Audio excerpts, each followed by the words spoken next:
Hello everyone, and welcome back to X-Ranger.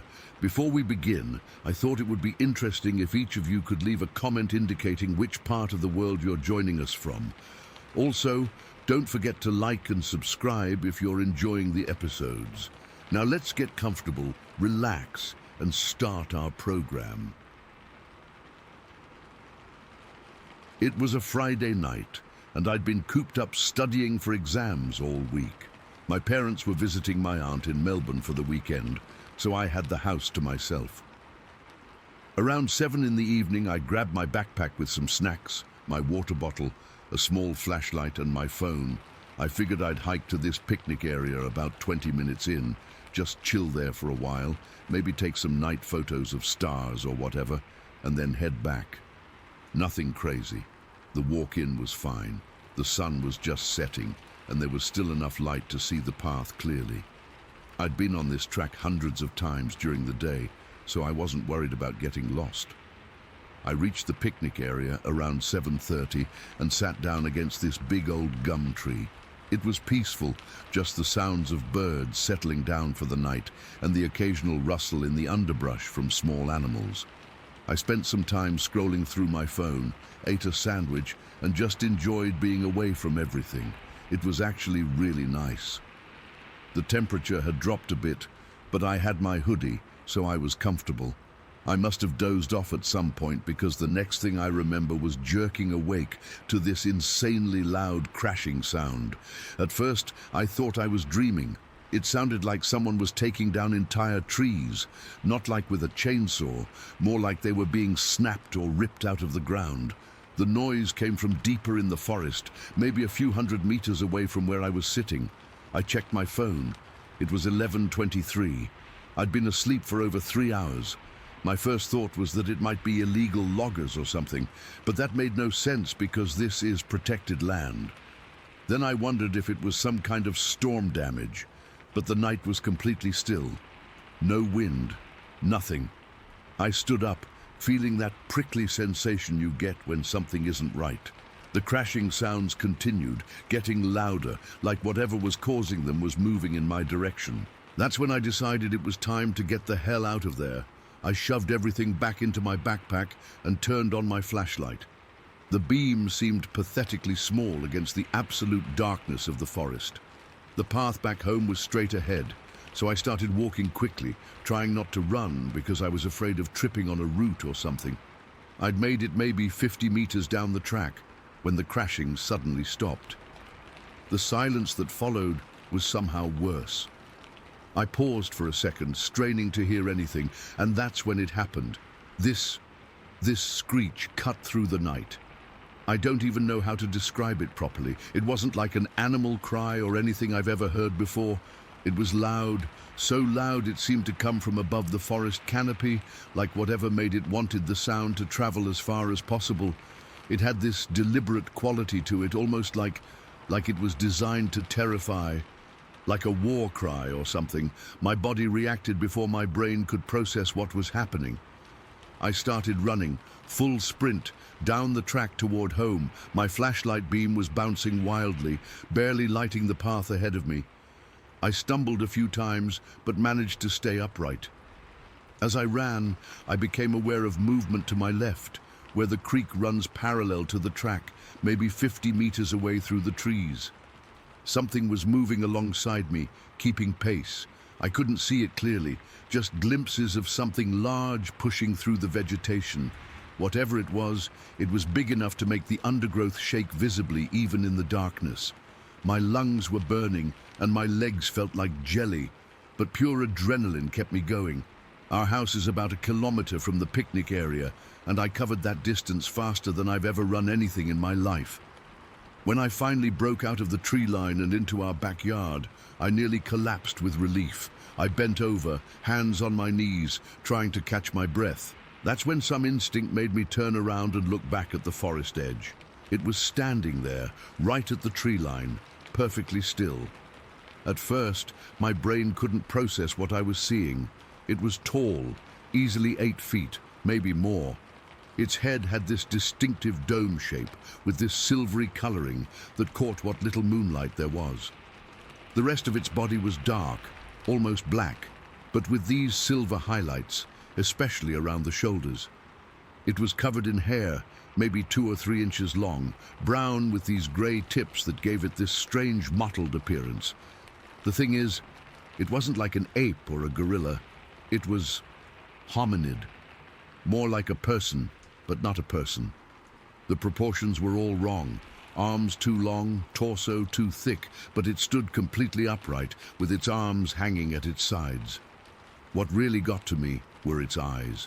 Even from that distance, I could see them, deep set under that domed brow, reflecting back a dull reddish glow from somewhere. There was intelligence there. That's what terrified me the most. It wasn't just looking in my direction. It was looking at me, studying me. It didn't move at all. It just stood there, as if it was deliberately showing itself to me, like it wanted me to see it clearly, like it was presenting itself as something to be feared. I don't know how long we stood there staring at each other. It might have been seconds or minutes. Time felt stretched and distorted. My heart was pounding so hard I could hear it in my ears. Then, between one blink and the next, it was gone. Not like it turned and walked away. It was just gone. No sound, no movement, nothing. One moment it was there, and the next it wasn't. I stumbled backward until I hit our back door, fumbled with the key, and practically fell inside. I locked every door and window in the house and spent the rest of the night huddled in my room with all the lights on, jumping at every sound. In the morning, I almost convinced myself I'd imagined the whole thing. Some weird combination of exhaustion, fear, and shadows playing tricks on my eyes. But when I finally worked up the courage to go outside and look at the forest edge, I saw something that made my blood run cold. Right where it had been standing, there was a section of underbrush that had been flattened, and several smaller saplings were bent to the side, as if something heavy had pushed through them. And in the soft soil at the very edge of our yard, there was a single footprint. It was huge, easily twice the size of my foot, and deep, like whatever left it was incredibly heavy. I took a photo of it with my phone, but when I went back inside to look at it, the image was bizarrely blurred, as if the camera couldn't focus properly on that spot. I went back out with my dad's digital camera when they got home that afternoon, but by then, a light rain had fallen and the print was gone. I've spent the last month trying to make sense of what happened. I've looked up every animal native to Australia, thinking maybe it was some kind of known creature, but nothing matches what I saw. I've scoured the internet for similar experiences, and while there are stories from around the world about large humanoid creatures in forests, none of them quite match what I encountered. I've told a few friends, but they just laugh it off or suggest I was hallucinating from exhaustion. My parents think I had some kind of night terror or walking dream. Maybe they're right. Maybe there's a rational explanation for everything I experienced, but I know what I saw. I know what I felt. That wasn't just fear of the dark or my imagination running wild. That thing was real, and it was intelligent, and it wanted me to know it was there. The locals who warn about going into Sherbrooke Forest at night, I get it now. I don't know what that thing was. Some undiscovered species, some kind of I don't know what. But it's out there, and it knows we're here. I haven't set foot in those woods after sunset since that night. During the day, I sometimes stand at the edge of our property and look into the forest, wondering if it's watching me from the shadows. Sometimes I think I see movement deep among the trees, or catch a flash of something silvery, but it's always gone when I look directly at it. Whatever's in Sherbrooke Forest, it's been there a long time, and I think it's going to stay there long after we're gone. I just hope our paths never cross again. Story 2. I don't talk about this much. Most people just laugh or think I'm making things up. But what happened to me 5 years ago when I was 12 has stayed with me, and I still think about it almost every day. I grew up in a small town near the Catskills in New York. My parents were always working, so I spent a lot of time with my grandmother. She was the kind of person who knew everything about the woods, which berries you could eat, how to read the weather from looking at the sky, stuff like that. She'd grown up in these mountains her whole life, and had this connection to them that I always admired. That summer, our church organized a youth group weekend at Camp Maple Ridge near Slide Mountain. I was excited because I loved being outdoors, and my grandmother had volunteered as one of the chaperones. The camp was this rustic place with wooden cabins clustered around a central lodge, surrounded by thick forest on all sides. We arrived on a Friday afternoon in June, and after getting settled in our cabins and having dinner in the mess hall, we all gathered around a campfire for songs and stories. The next morning after breakfast, we had a few hours of free time before lunch and the afternoon activities.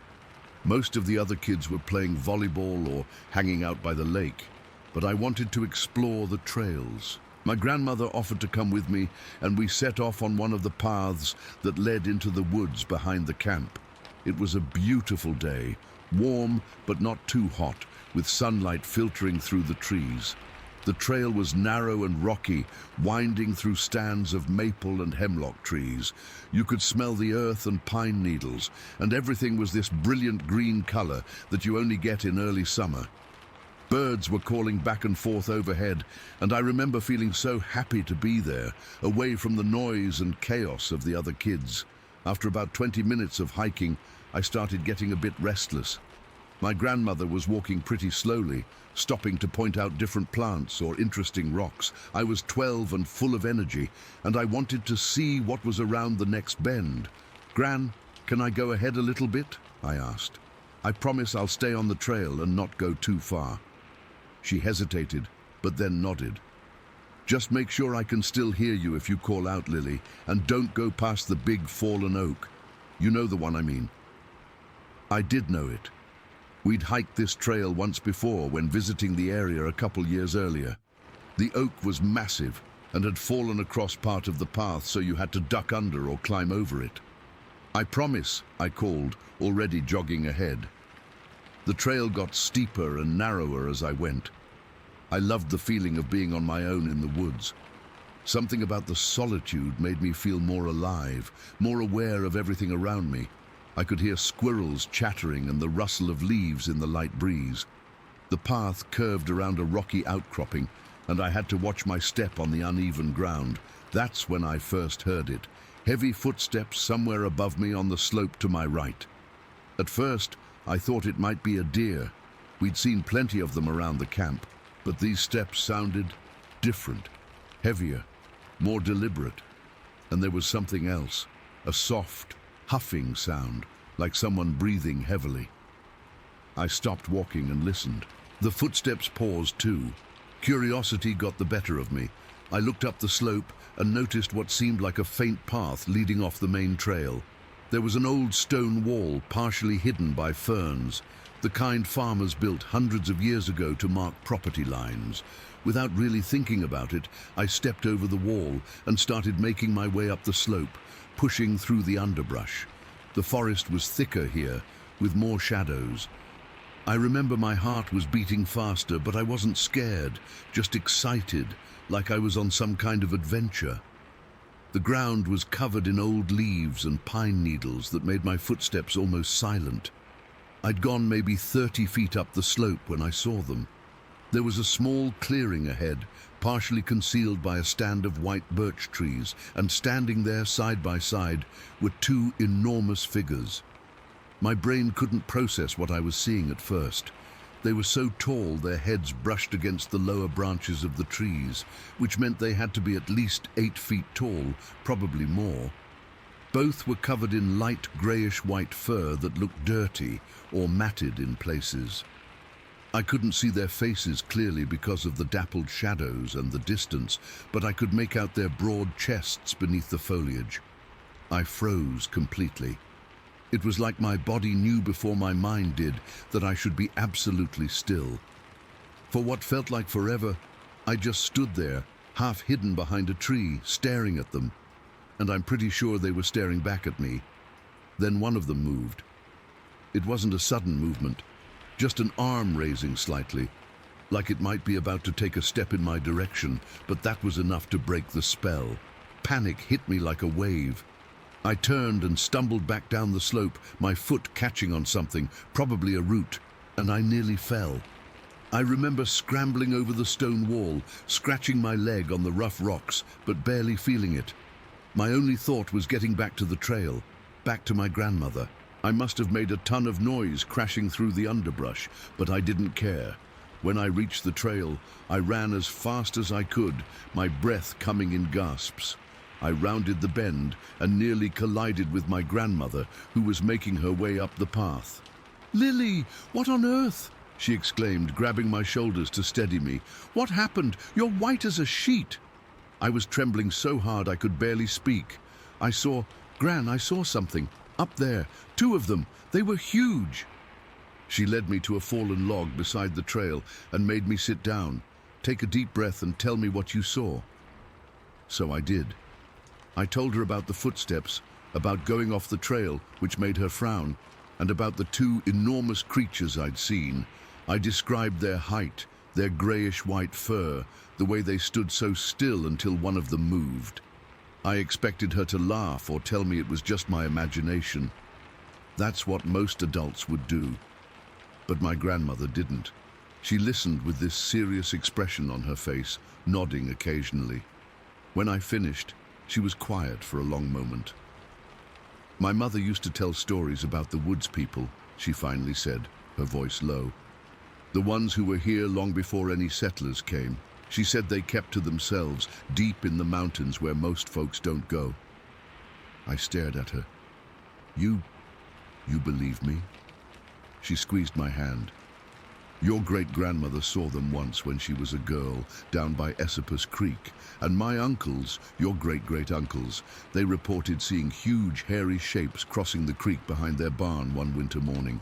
The tracks they found were 16 inches long.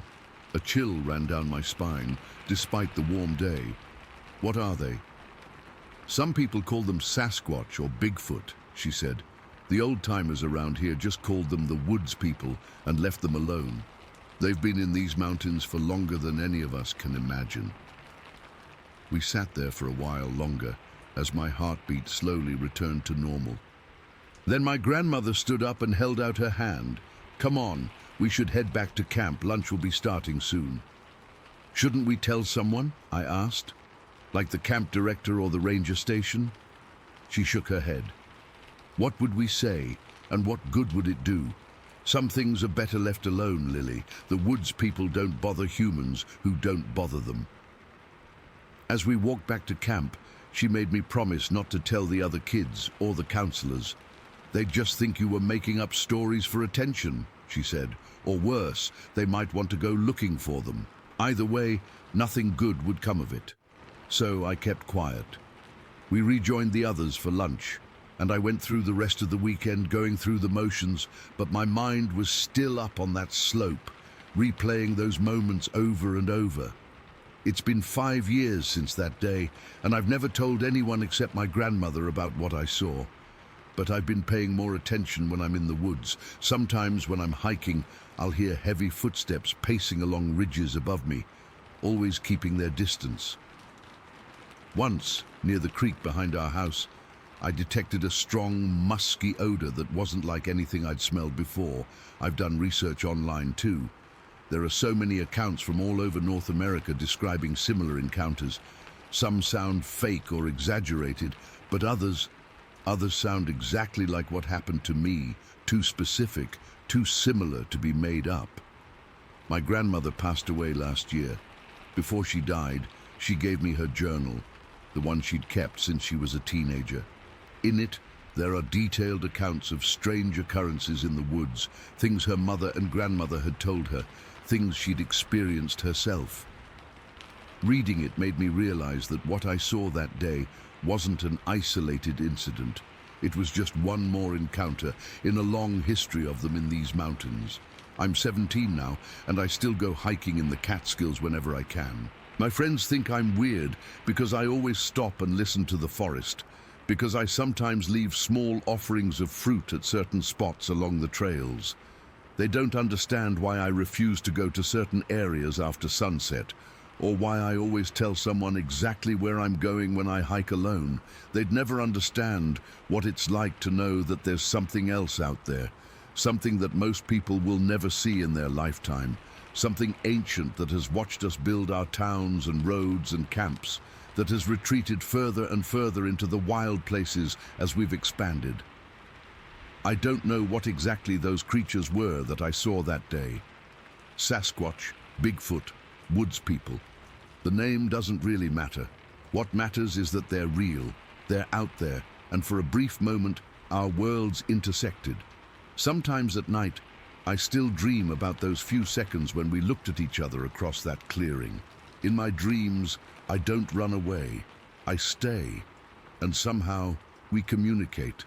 I wake up from those dreams feeling like I've lost something important, something I might never find again. So I keep going back to the woods, hoping for another glimpse, another chance. But I'm also afraid of what might happen if I actually found them again. Would they remember me? Would they see me as a threat? Or would they recognize a kindred spirit? Someone who understands that some secrets are meant to be kept? I don't have answers. All I know is that those two massive figures standing in the clearing changed how I see the world.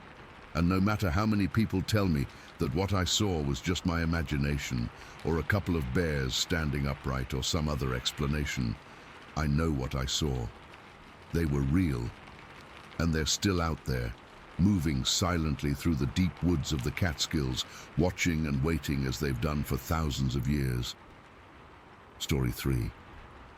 I've been hesitating to share this for a long time, but I need to get it off my chest. I don't care anymore if people believe me or not.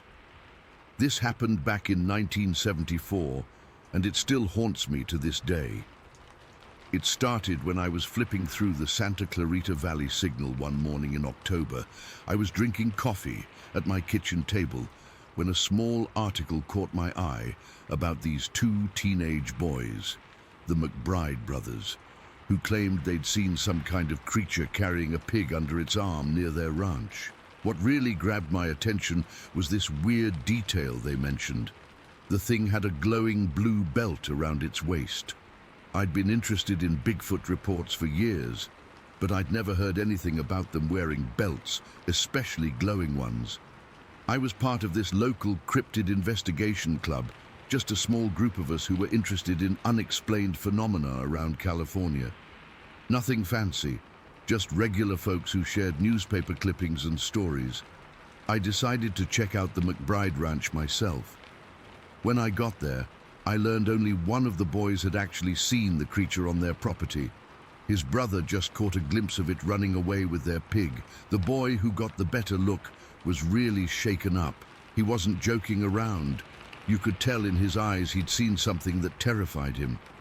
I took some notes, looked around their property, but didn't find much. Just some broken branches and what might have been large footprints, but it had rained, so they were pretty washed out. I reported back to our club, and we put out a press statement asking if anyone else had seen anything unusual in the area. Honestly, I didn't expect much to come from it. But a week later, I got a call from someone who said there'd been a UFO sighting near Texas Canyon, just north of where the McBride incident happened. At first, I didn't connect the two. UFOs weren't really my thing. I was more interested in cryptids. But the caller insisted there might be a connection, so I agreed to look into it.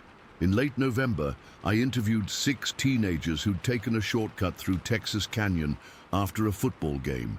These kids were genuinely terrified. They weren't the type to make up stories. One was the quarterback, another was class president. Good kids from decent families. They told me they'd been driving through the canyon when they spotted 3 tall, hairy creatures on the road.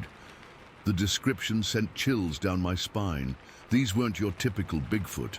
They had these dog-like faces and eyes that glowed in their headlights. The creatures actually threw dirt and stones at their car while making what they described as monkey chatter. The most disturbing part was when one of the boys pointed to the hill and said he saw lights up there, like more creatures were coming. They floored it and got out of there. My husband Frank thought it was all nonsense.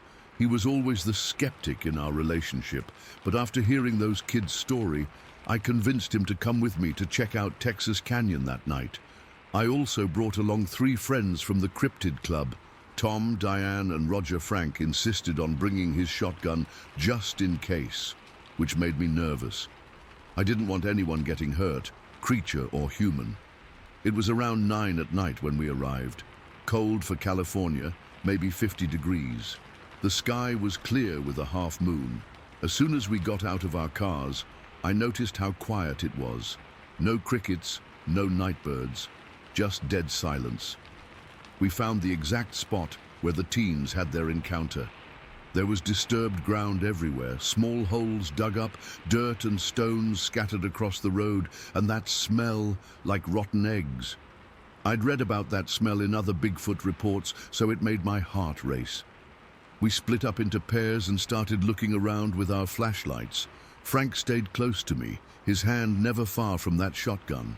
We'd been searching for about 40 minutes when we heard the plane. It was a small aircraft flying pretty low. We could see its navigation lights, and it sounded like it was having engine trouble, sputtering and coughing. We all stopped to watch it, wondering if it was going to crash. That's when we saw it. A bright white light appeared behind the plane.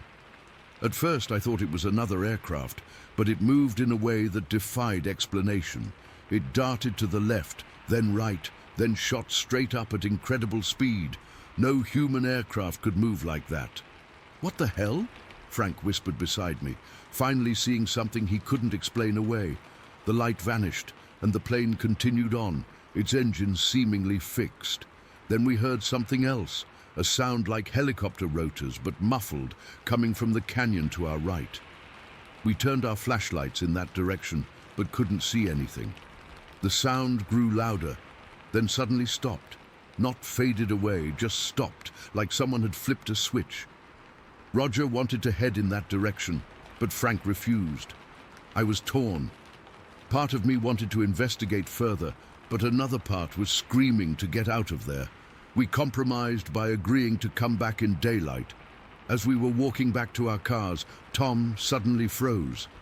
"Did you see that?" he whispered, pointing to a ridge about 50 yards away. I followed his gaze but saw nothing. What was it? Something big, moving between those boulders. We all stood still, straining our eyes in the moonlight. For a moment, I thought I saw something too. A dark shape, taller than a man, moving with a strange gait. But it was gone so quickly I couldn't be sure. Frank insisted it was just shadows, but he was gripping that shotgun so tight his knuckles were white. We drove home in silence. I couldn't shake the feeling we were being watched the entire time. The next day, I stopped at Ralph's supermarket to pick up groceries. I was in the produce section when someone tapped my shoulder. It was Ed Miller. I knew his wife from PTA meetings. We'd chatted at school functions but weren't close. "Adele, can I talk to you for a minute?" he asked, looking nervous. We moved to a quiet corner by the canned goods. What he told me next changed everything. Ed said he used to work in military intelligence, specifically investigating UFO reports. In 1967, he'd been called to a location in the desert where something had crashed.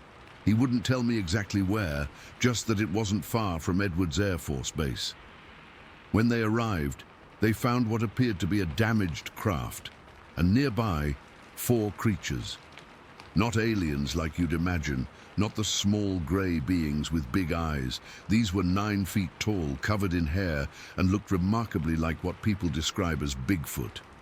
"But here's the thing," Ed said, leaning in close. Each one wore a belt. A copper-colored belt with a buckle that had small buttons on it. My blood ran cold. The McBride boy had described a blue glowing belt. Ed continued, "We were told to forget what we saw. The whole thing was classified. But when I heard about your investigation in Texas Canyon and that detail about the belt from those boys," he grabbed my arm, his fingers digging in. "You need to stop, Adele. These things are dangerous. They're not what you think they are." I asked him what he meant. "They're not animals. They're not even from here, and they don't want to be discovered." Before I could ask anything else, he walked away, leaving me standing there with a can of beans in my hand, feeling like the floor had disappeared beneath me. I told Frank everything that night. For once, he didn't dismiss it. He'd seen that light too, and it had shaken his skepticism. We agreed to be careful, but continue our investigation. I kept it quiet, though, didn't tell the rest of the club about Ed's warning. Months passed without incident. I collected more reports, mapped sightings, tried to establish patterns, but I couldn't forget Ed's words. Then, in April of 1995, strange things started happening. Our house was broken into 3 times in 2 weeks. Nothing was taken, but doors were left open. It felt like a warning. Then came the pounding. It would start around 2 in the morning, heavy, rhythmic pounding on our roof and walls. The first time it happened, Frank grabbed his gun and ran outside, but there was nothing there. The second time, our dog refused to go out, just cowered under the bed, whimpering. The final straw came in June. More than a dozen schoolchildren, including my own kids, saw something watching them from a hillside near the school. They described a tall, hairy creature with a white face. My daughter came home crying, saying it had stared right at her. That night, I gathered all my research, every note, map and recording, and burned it in our backyard fire pit. Frank didn't try to stop me. He just stood there, watching the flames consume years of work. I've never talked about this publicly before, but last week I saw an article about strange lights over Texas Canyon, and it all came flooding back. I wonder sometimes if they're still out there, watching, waiting, and I wonder what Ed really knew. The strangest part? In all these years, I've never seen Ed Miller again. When I asked his wife about him at a school function months after our conversation, she looked at me strangely and said they'd been divorced for years and he'd moved out of state in 1969. But I know what I saw and heard that day in the supermarket. It was Ed, and he knew things he shouldn't have known. Whatever's out there in Texas Canyon, whatever those boys saw on their ranch, it's not just a creature in the woods. It's something else entirely. And sometimes, late at night when I can't sleep, I swear I can hear that helicopter sound again, stopping abruptly like someone flipped a switch. Udi, Story 4. Sais-tu? I've been sitting on this story for months, trying to convince myself that what happened last fall was somehow explainable. But I can't keep it bottled up anymore. I need to share this with people who won't immediately think I'm crazy. For context, this wasn't my first encounter. About 6 years ago, I had a brief sighting while hiking alone near the Shawnee National Forest. I saw something large moving through the trees, caught a glimpse of a massive, hairy figure, and heard wood knocks after I ran away. I told almost no one about it, just my wife Jenny and my closest friend. Most people would think I was making it up or had seen a bear, despite bears not being common in southern Illinois. I grew up exploring the forests around here. My dad would take me camping and hiking all through the Shawnee when I was a kid. I know these woods, I know the wildlife, and I know what I saw both times. Last October, Jenny and I needed a break from everything. Work had been stressful for both of us, and we decided to take an afternoon to ourselves.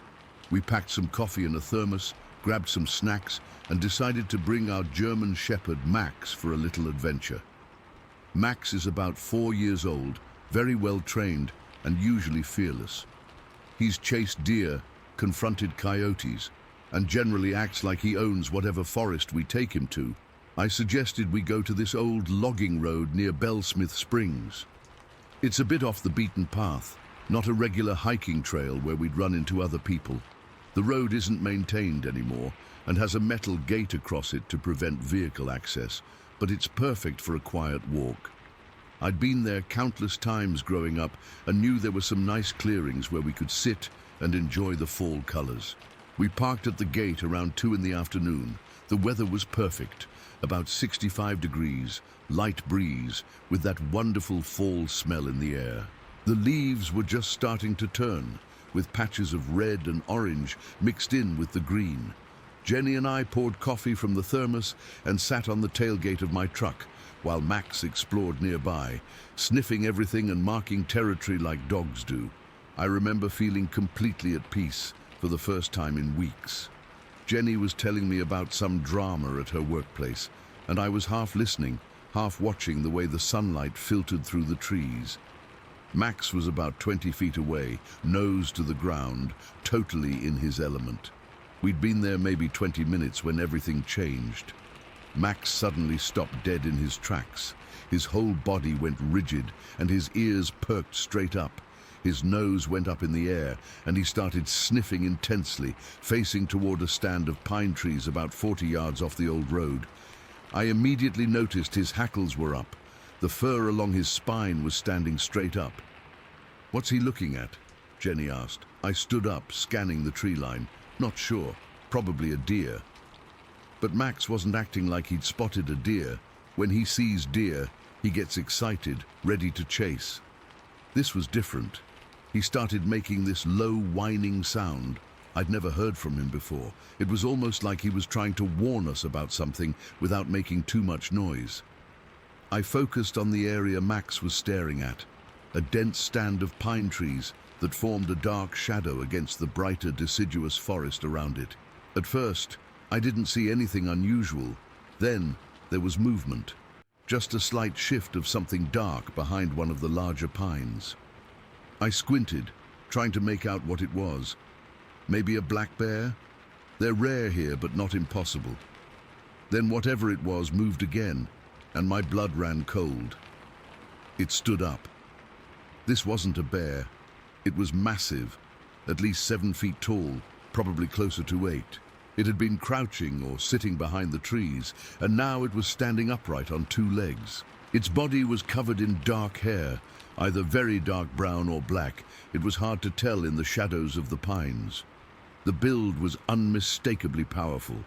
Incredibly broad shoulders, a massive chest that tapered to a narrower waist and hips.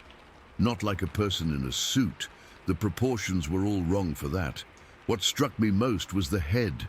It sat directly on those massive shoulders with almost no visible neck.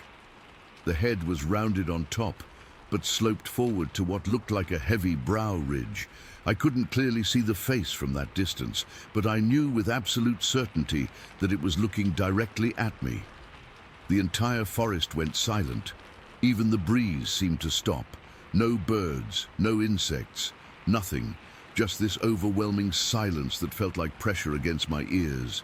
Max barked once, a sharp alarm sound, and then immediately backed up until he was hiding behind my legs, still facing the creature but now trembling against me. "Dan," Jenny's voice sounded small and far away. "What is that?" I couldn't answer. I was frozen, locked in what felt like a staring contest with this thing. I remember thinking very clearly, this is really happening again. This is real. The creature shifted its weight, leaning slightly forward. For a moment I thought it was going to charge at us, and my heart felt like it would explode. I caught a glimpse of its mouth. It seemed to curl its lips back, showing teeth. Not in a smile, but more like a grimace or a warning. Then, in a movement that was shockingly fast for something so large, it turned and moved uphill into the denser part of the pine forest. It didn't run on all fours like a bear would. It stayed completely upright, moving with these long, powerful strides that ate up ground with terrifying efficiency. I could hear branches snapping and the heavy crush of leaves and pine needles as it moved away. The sound gradually faded, but then something else happened that I'll never forget. From somewhere up on the ridge, maybe a couple 100 yards away, came this deep, rumbling growl. It wasn't like any animal sound I've ever heard. It was so low and powerful that I felt it more than heard it, like it vibrated in my chest cavity. It wasn't particularly loud, but it carried through the trees and seemed to surround us. Max barked again, a series of frantic, high-pitched barks, but he made no move to chase after whatever made that sound. This dog who would fearlessly chase after anything was now plastered against my legs, trembling. "We need to go, now." Jenny was already grabbing our stuff, throwing it into her backpack. "Yeah," I managed to say, my mouth completely dry. "Yeah, let's go." We quickly packed up and I clipped Max's leash on him, though I didn't need to. He wasn't about to leave my side. As we hurriedly walked back to the truck, I kept looking over my shoulder. I couldn't shake the feeling we were being watched. Just as we reached the truck, I heard it. Heavy footsteps moving parallel to us, just inside the tree line. Whatever it was pacing us, staying just out of clear sight behind the thick trees. Crack, snap, crack. Heavy steps, not trying to be quiet. Jenny didn't say a word, just yanked open the passenger door and practically threw Max into the back seat before climbing in herself. I got behind the wheel, started the engine, and pulled away so fast I scattered gravel. The whole drive home, neither of us said anything. Max stayed uncharacteristically quiet in the back, occasionally whining softly. It wasn't until we got home and were safely inside that Jenny finally spoke. "That wasn't a bear, was it?" "No," I said. "It wasn't a bear." "It was the same thing you saw before." It wasn't a question, but I nodded anyway. Here's the thing that's been bothering me the most since that day. This encounter felt different from my first one. The first time, I got the impression I had stumbled across something that was as surprised to see me as I was to see it.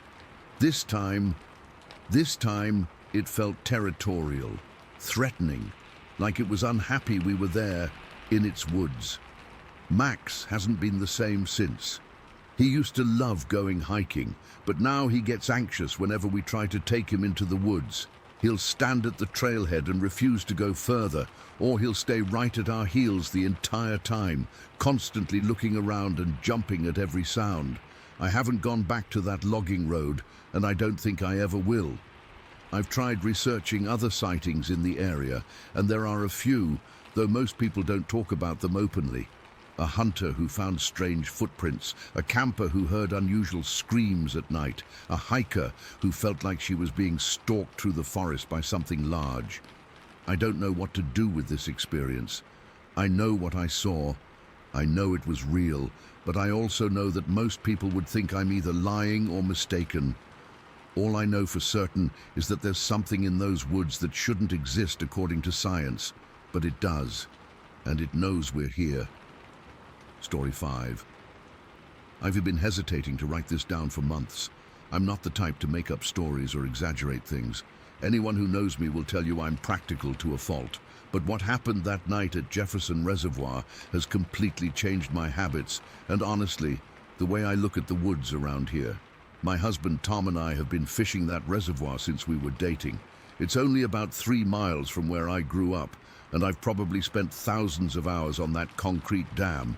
I know every crack in it, every good spot, every time of day when different fish are likely to bite. This isn't some place I visited once or twice. This is practically my second home. I've always been comfortable fishing alone. Tom works night shifts at the paper mill 3 days a week, and those became my solo fishing nights. I actually enjoyed the solitude. Just me, the water, and the stars.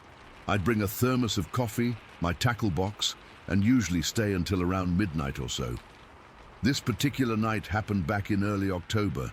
The weather was perfect, not too cold yet, but cool enough that the mosquitoes were gone. The moon was just a sliver, making the stars incredibly bright. I remember thinking it was one of those perfect nights that make you feel lucky to be alive. The fishing was exceptional too. I'd already caught 4 decent-sized bass and a monster catfish that took me nearly 15 minutes to land. I was feeling pretty satisfied, but decided to stay a bit longer since they were really biting. That's why I was still there at 1 in the morning, which was later than I usually stayed. I was sitting on my usual spot on the concrete breast of the dam. From there, I could cast pretty far out into the deeper water. Behind me was a steep drop-off, probably about 20 feet down to the outflow area. To my right, maybe 35 yards away, was the dirt access road that winds down from the main highway. I remember I had just recast my line and was sipping the last of my coffee when I heard it. Footsteps on the dirt road. Heavy footsteps. At first I thought it might be another night fisher, but something about the sound wasn't right. They were too heavy, too deliberate, and there was no accompanying sound of gear rattling or someone talking on a phone, just the footsteps. My first thought was that someone might be coming to rob me or worse. I'm a woman alone in the dark. You learn to be cautious. I reach for my flashlight, one of those high-powered LED ones that Tom insisted I carry, and pointed it toward the sound.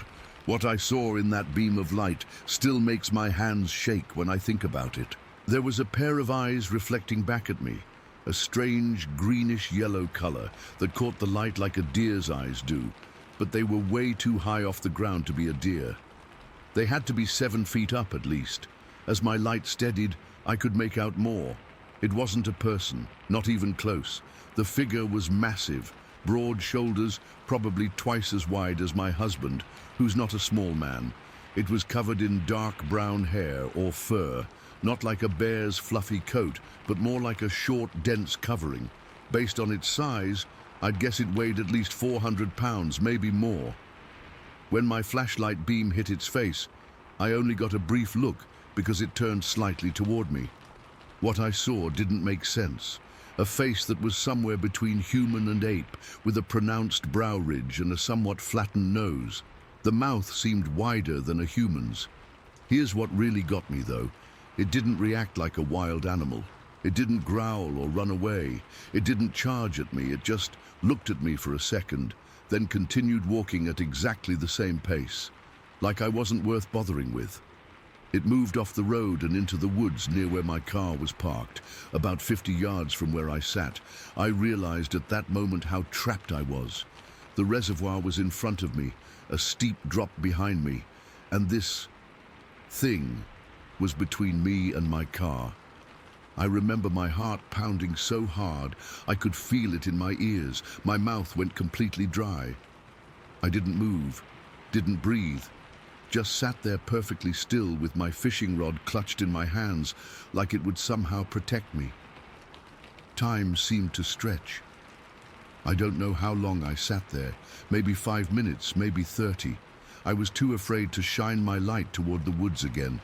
What if it was waiting there? What if seeing the light again made it decide I was a threat? Finally, I worked up the courage to start packing up. I moved as quietly as possible, slowly reeling in my line and placing my gear in my tackle box. Each click of my equipment sounded impossibly loud in the silence. I kept glancing toward the woods, straining to see any movement in the darkness. When everything was packed, I faced another dilemma.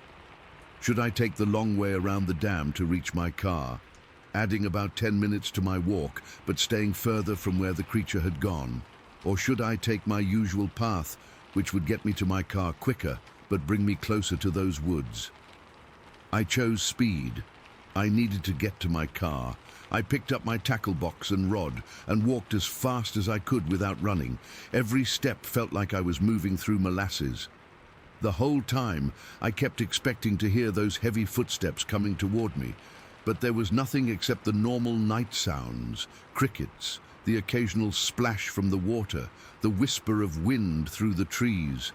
When I reached my car, I threw my gear in the back seat, not caring how it landed. My hands were shaking so badly, I dropped my keys twice before managing to get them in the ignition. I remember looking in my rearview mirror as I started the car, half expecting to see that figure standing in the road behind me. There was nothing there, just darkness. I drove home, going 10 miles over the speed limit the whole way, checking my mirrors constantly. When I got home, I sat in my driveway for a good 5 minutes, trying to process what I'd seen. I told myself maybe it was just a very tall man in a coat, but I know that's not what it was. The way it moved was too fluid, too natural. And those eyes, human eyes, don't reflect light that way. I didn't tell Tom about it right away. I wasn't sure what to say. "Hey, honey, I think I saw Bigfoot at Jefferson Reservoir." Sounds crazy, even to me. But after a few days of jumping at every sound and having trouble sleeping, I finally told him. To his credit, he didn't laugh or dismiss it. He knows me too well, knows I'm not one for making up stories. Since then, I haven't gone fishing alone after dark, not once. I still go with Tom, and I'm fine during daylight hours, but something about that night changed me. It's not just fear, though there's plenty of that. It's the realization that there are things out there we don't understand, things that exist in the shadows just beyond where our knowledge reaches. I've done some research since then, Turns out there have been other sightings in this area over the years. Not many, but enough to make me feel less crazy. Most people keep quiet about it, afraid of being ridiculed. I get that now. I still fish that reservoir, still sit on that same concrete dam, but I see the surrounding woods differently now. I find myself scanning the tree line, looking for movement. Sometimes when the wind blows through the trees just right, I swear I can hear those heavy, deliberate footsteps again. Whatever I saw that night, it didn't seem interested in harming me. It could have. I was completely vulnerable. But it just walked past, like I was just another feature of the landscape not worth noticing. Somehow, that's both comforting and terrifying. I don't know what to make of it all. I don't have any big conclusions or life lessons. All I know is that something enormous and unexplainable walked past me that night, and I'm still here to talk about it. I'm not asking anyone to believe me. I'm not sure I would believe it if someone else told me this story. But it happened, and I can't pretend it didn't. So if you're ever fishing alone at night and hear heavy footsteps coming your way, maybe don't shine your light to see what it is. Some things are better left in the darkness. Story 6. I still can't explain what we heard that night on the Klamath. My buddy Rick and I have been fishing those waters for decades. I'm talking 30+ years for me, and Rick's got even more time on that river than I do. Between us, we've spent more nights on those banks than I can count. We know every sound that place makes, or at least I thought we did until last September. It was September 23rd, 2021. I remember the date because we'd been tracking the salmon run, and it was peaking earlier than usual. Rick and I had spent the whole day on the lower Klamath, about 15 miles upstream from the mouth. The fishing had been incredible, one of those rare, perfect days when everything just works. The water was unusually low that year, which concentrated the salmon in deeper pools, making them easier to target. By evening, we'd caught our limit, and were just enjoying being out there. There's something about that river at dusk, the way the light catches on the water, the smell of the pines mixing with the river musk. Anyone who fishes knows that feeling when you don't want to leave, even though the day's done. Around 10 that night, we decided to drive down to Blake's River Bar. It's this secluded spot at the very end of the road where the pavement gives way to gravel. Not many people go there, especially that late. We weren't really fishing anymore, just wanted some quiet time by the water before heading back to our cabin. We parked the truck facing the river, windows down, sipping the last beers from our cooler. The temperature had dropped to maybe 50 degrees, and a light fog was starting to form over the water. Nothing unusual for that time of year. The quarter moon was partly obscured by clouds, but there was still enough light to make out the gravel bar across the river and the tree line beyond it. Rick was mid-sentence talking about coming back at dawn when we heard it. The sound came from across the river, maybe 100 yards away in the tree line. It's hard to describe accurately, but it was a howl, deep and powerful enough that I swear I felt it in my chest more than heard it with my ears. It wasn't anything I recognized, not a bear, not a coyote, definitely not an elk, bugle, or wolf. This was deeper, more resonant, with this strange, almost human-like quality to it. Rick and I both froze. His beer can stayed halfway to his mouth for a good 5 seconds before he slowly lowered it. We didn't say anything, just waited to see if we'd hear it again. About 30 seconds later, it came again. But this time it wasn't just one howl, it was 3 in sequence, each lasting maybe 4 or 5 seconds with just a brief pause between them. The sound echoed off the hills behind us, making it seem like it was coming from everywhere at once. That's when things got truly weird. Another voice answered from farther upstream, probably a quarter mile away. This one was softer, not as powerful, but had the same distinctive deep quality. It called twice in quick succession. For the next 20 seconds or so, they called back and forth in this pattern. The closer one would call 3 or 4 times, then the farther one would answer with 2 calls. It was methodical, almost rhythmic, not random at all. I've been in the woods my entire life, hunted everything from deer to bear, spent countless nights on rivers all over the Pacific Northwest. Animals make noise, sure. Sometimes they even seem to call and respond. But this was different. There was intention behind it. They weren't just howling, they were communicating. The hairs on my arms stood up, not from the cold, but from that primal part of your brain that recognizes when something isn't right, when you're hearing something you're not supposed to hear. Rick whispered, "What the hell is that?" His voice had this tight quality I'd never heard before. Rick's not a man who scares easily. He did 2 tours in Iraq before becoming a Forestry Service employee. But that night, I could hear tension in his voice. I shook my head. No idea. Then, as suddenly as it started, it stopped. The forest went completely silent, that deep, heavy silence that feels wrong. No insects chirping, no rustling in the underbrush. Nothing. Just the soft sound of the river flowing over rocks. We sat there motionless for several minutes. The fog was getting thicker, drifting low across the gravel bars. I reached over and turned on the headlights, half expecting to see something moving across the river. The beams cut through the mist, but revealed nothing unusual, just rocks, water, and the dark tree line beyond. "Should we go check it out?" Rick asked, but his tone made it clear he wasn't eager to do so. "Cross the river? At night? In fog?" I replied. "Not a chance. The Klamath isn't particularly wide at Blake's Bar, maybe 150 feet across, but the current is deceptive, and the bottom is uneven with deep holes. Even in daylight, crossing there is risky. At night, with whatever made those sounds potentially waiting on the other side, no way." We decided to wait it out. Rick grabbed his spotlight from behind the seat, one of those million candle power ones that can light up half a mountainside. He swept it across the opposite bank, but the fog scattered the beam, creating an eerie glow without revealing much. As we watched, I felt this growing sense of being observed. It wasn't just paranoia. It was that feeling you get when you know something's watching you, like when you're hunting and sense an animal's presence before you actually see it. "You feel that?" I asked Rick. He nodded slowly, still scanning with the spotlight. "Something's out there." We waited another 20 minutes but heard nothing more. No howls, no breaking branches, no footsteps, just that oppressive silence that seemed to grow heavier by the minute.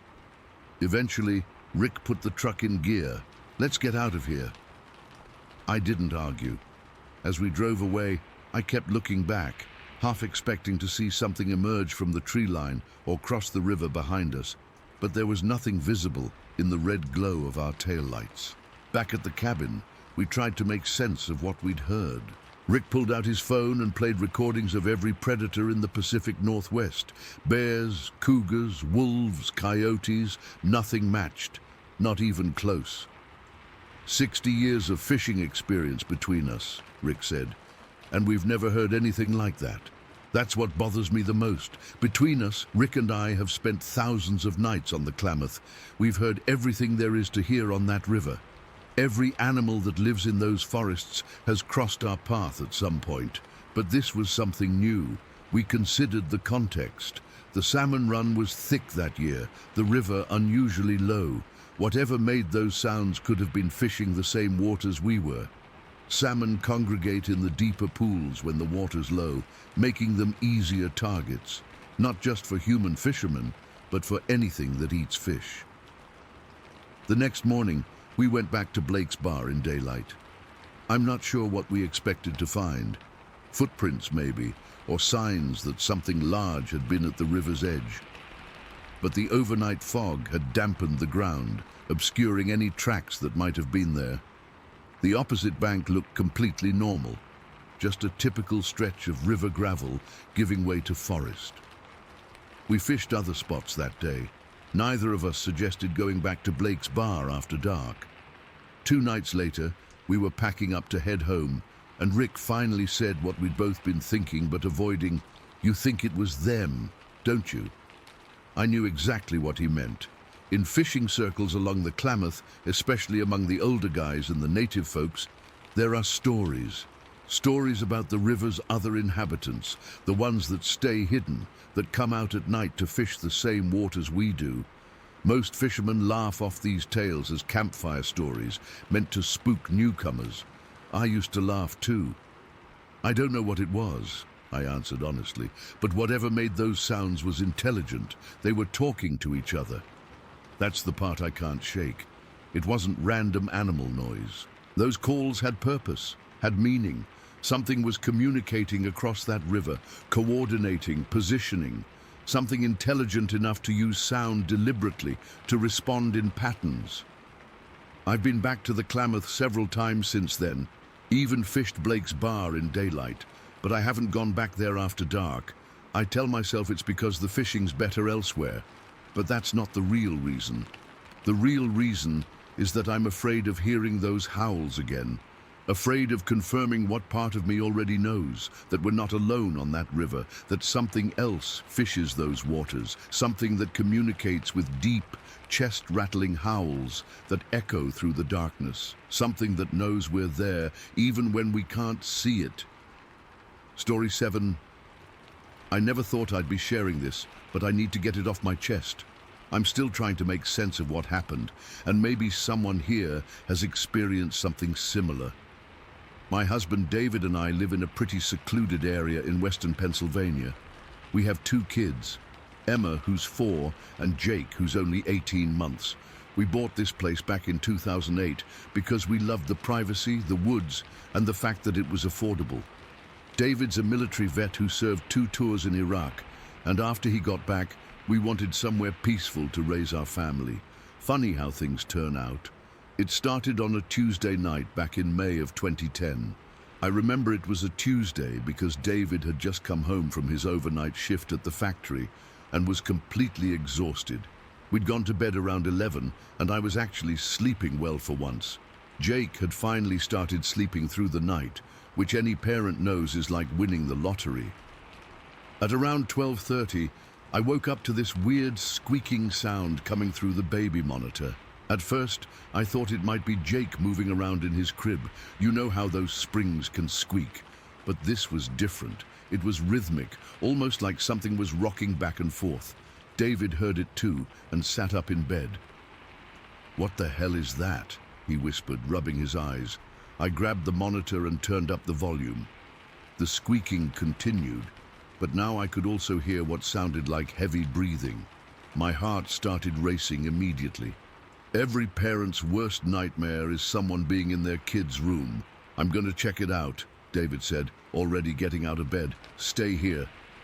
But there was no way I was staying put when my kids might be in danger. I followed him down the hallway, my hands shaking so bad I could barely keep hold of the monitor. The squeaking was getting louder as we approached the kids' room.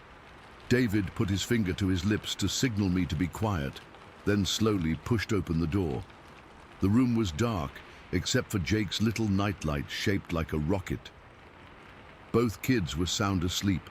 Emma was curled up with her favorite stuffed elephant, and Jake was on his back with his little arms stretched out above his head the way he always sleeps. The squeaking stopped the moment we opened the door. We stood there for what felt like forever, just listening and watching our kids breathe. Nothing seemed out of place. David checked under both beds, in the closet, behind the curtains, all the places monsters hide in kids' stories. But there was nothing. "I'm going to turn on the exterior lights and check outside," David whispered. "Stay with the kids." I nodded and moved to sit in the rocking chair between their beds. As David left the room, I heard the squeaking again. Only this time it was clearer. It wasn't coming from inside the room at all. It was coming from outside. I got up and carefully moved toward the window.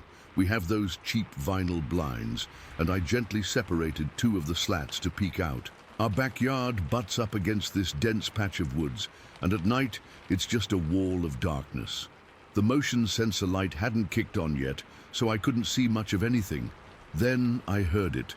A distinct bump against the side of the house, right below the window. It wasn't loud enough to wake the kids, but it was definitely something solid, making contact with our siding. My breath caught in my throat, and I froze. That's when David flipped on the exterior lights from the control panel in our hallway. The sudden brightness illuminated our backyard, and I caught a glimpse of something, a large shadow, moving quickly toward the tree line. I couldn't make out details, just this massive, dark figure moving with surprising speed for its size. It wasn't a person, at least not any normal-sized person. Whatever it was disappeared into the trees before I could really process what I was seeing. "David!" I called out in a harsh whisper. "Come here, quick!" He rushed back into the room. "What is it?" "There's something out there," I said, my voice trembling. "Something big. I saw it run into the woods." David took my place at the window and scanned the yard. "I don't see anything now." "It was there. Something bumped the house and then ran when the lights came on." We stood watching for several minutes, but nothing else moved. The woods were completely still. Too still, actually. There were no cricket sounds, no frogs croaking from the small pond down the hill. Nothing. Just absolute silence. "Maybe it was a bear," I suggested, trying to convince myself more than him. "Bears don't usually bump houses and then run away when lights come on," David said, his voice tense. "They're curious, yeah, but they're not exactly shy." After about 15 minutes with no further sightings, we were about to head back to our bedroom when we heard it. This loud, distinct whoop-whoop sound. It happened twice in succession, echoing through the night air. It was unlike anything I'd ever heard before, deep and powerful, but also somehow human-like. "What the hell was that?" I whispered, grabbing David's arm. His face had gone completely white. David doesn't scare easily. This is a man who came back from war with a Bronze Star for valor, but in that moment, he looked terrified. "Could it be an owl?" I asked, desperately wanting a rational explanation. David shook his head slowly. "Whatever made that sound would have to be at least 8 feet tall, Melissa. That's not an owl." We stayed up the rest of the night, taking turns watching the kids' room while the other tried to rest. But neither of us really slept. By morning, I'd almost convinced myself it was all just some weird dream or that we'd overreacted to a raccoon or something. That's what we do as humans, right? We rationalize the unexplainable. Life went back to normal for a while. David installed more security lights around the property, and we made sure all the windows and doors were locked tight every night, but we didn't talk about what happened. It was like if we didn't mention it, maybe it wasn't real. Then came July 19th. Our dog Rusty, this sweet, goofy golden retriever we'd had since before the kids, went missing. He was an indoor dog, but loved to go out in our fenced backyard to do his business. That evening, I let him out around 7:30 as usual. Normally, he'd scratch at the door when he wanted back in, but after 20 minutes, there was nothing. I went out to call for him and found a section of our fence pushed down. Not broken, but literally pushed over, like something heavy had just walked right over it. Rusty was nowhere to be seen. David and I spent hours searching the woods with flashlights, calling his name. We put up signs all over the neighborhood the next day. I was devastated. Rusty was part of our family, and the kids were heartbroken. 2 days later, I was hanging laundry in the backyard when I heard this awful whimpering sound coming from the valley behind our property. I dropped everything and ran toward the sound, calling Rusty's name. What I found will haunt me for the rest of my life. Rusty was dragging himself up the hill using just his front legs. His back legs were completely limp, and there was blood matted in his fur. His normally happy, smiling face was twisted in pain, and when he saw me, he just whimpered. I screamed for David, who came running. Together, we gently carried Rusty to the car and rushed him to the emergency vet. The whole ride there, I sat in the back seat with Rusty's head in my lap, telling him he was going to be okay, while trying not to completely lose it in front of the kids. The vet took one look at Rusty and immediately took him back for x-rays. When she came back to talk to us, her face was grim. "His back is broken in 2 places," she explained, showing us the images, "and both his back legs have been crushed. The damage is extensive. Could he have been hit by a car? David asked, though we both knew there were no roads anywhere near where I'd found him. The vet shook her head. These injuries aren't consistent with a vehicle impact. There's no road rash, no tire marks, and the pattern of the brakes. She hesitated. Honestly, it looks like he was severely beaten, like something picked him up and just... She didn't finish the sentence. We had to put Rusty down that day. The vet said there was no way to repair the damage, and he was in excruciating pain. I held him as they gave him the injection, telling him what a good boy he was, until his eyes closed for the last time. I've never cried so hard in my life.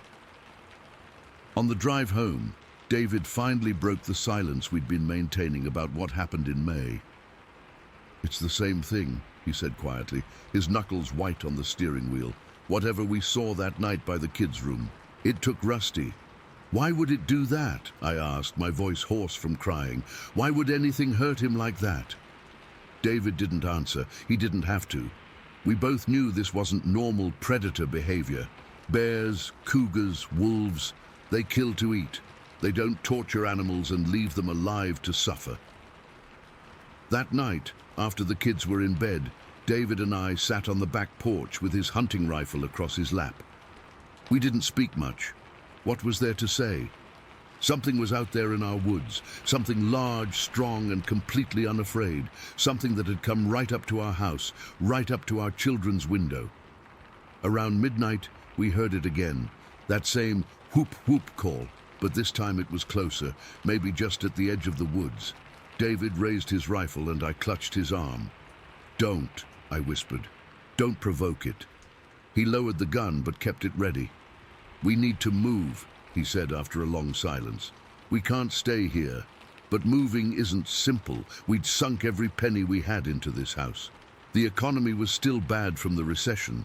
David's job at the factory was one of the few stable ones in the area. Where would we go? How would we afford it? So we stayed. We installed cameras, motion sensors, alarms on every window and door. David built a taller, stronger fence. We never let the kids play outside alone, not even in broad daylight. We got a new dog, a German shepherd this time, hoping it would alert us if that thing ever came back. But here's the thing that keeps me up at night. I know it's still out there. Sometimes, when I'm alone in the house during the day, I'll catch a glimpse of something watching from the tree line, just standing there, watching, waiting. The locals don't talk about it much. But when I've carefully brought it up, I've gotten strange looks and quick changes of subject. An old man at the hardware store once told me, "Some things in these woods have been here longer than any of us. Best to leave them be." I don't know what to do. We can't leave, but I'm terrified to stay. Every night when I check on my children, I look at their window and remember what I saw. Every time our new dog barks at the woods, I think of Rusty and what was done to him. Something lives in our woods, something that doesn't want us here, and I don't know how much longer we can pretend otherwise. Story 8. I've never told many people this story. Most who've heard it think I'm crazy or just making things up, but I swear on everything I hold dear, what I saw that winter night in '81 was real. I was 14 years old, in 8th grade at Crockett Junior High, and that night is burned into my memory like a brand. Our basketball team had just lost a game against our biggest rivals. We weren't even close. They destroyed us by 20-something points. Coach Parker was fuming. His face had turned that dangerous shade of red that meant someone was going to get it, and that someone was all of us. After we'd showered and changed, he marched us onto the bus and made this big show of looking at each of us. "Not one word," he said, pointing his finger at each of us. "Not one word the entire ride home. You embarrassed me tonight. You embarrassed this school, so now you can sit in silence and think about it." That was Coach Parker's thing. When we lost badly, we got the silent treatment punishment. The whole bus ride home, nobody allowed to talk. It was stupid, but nobody dared break the rule. Coach had ways of making you pay at the next practice. It was early December, one of those foggy, damp Texas winter nights.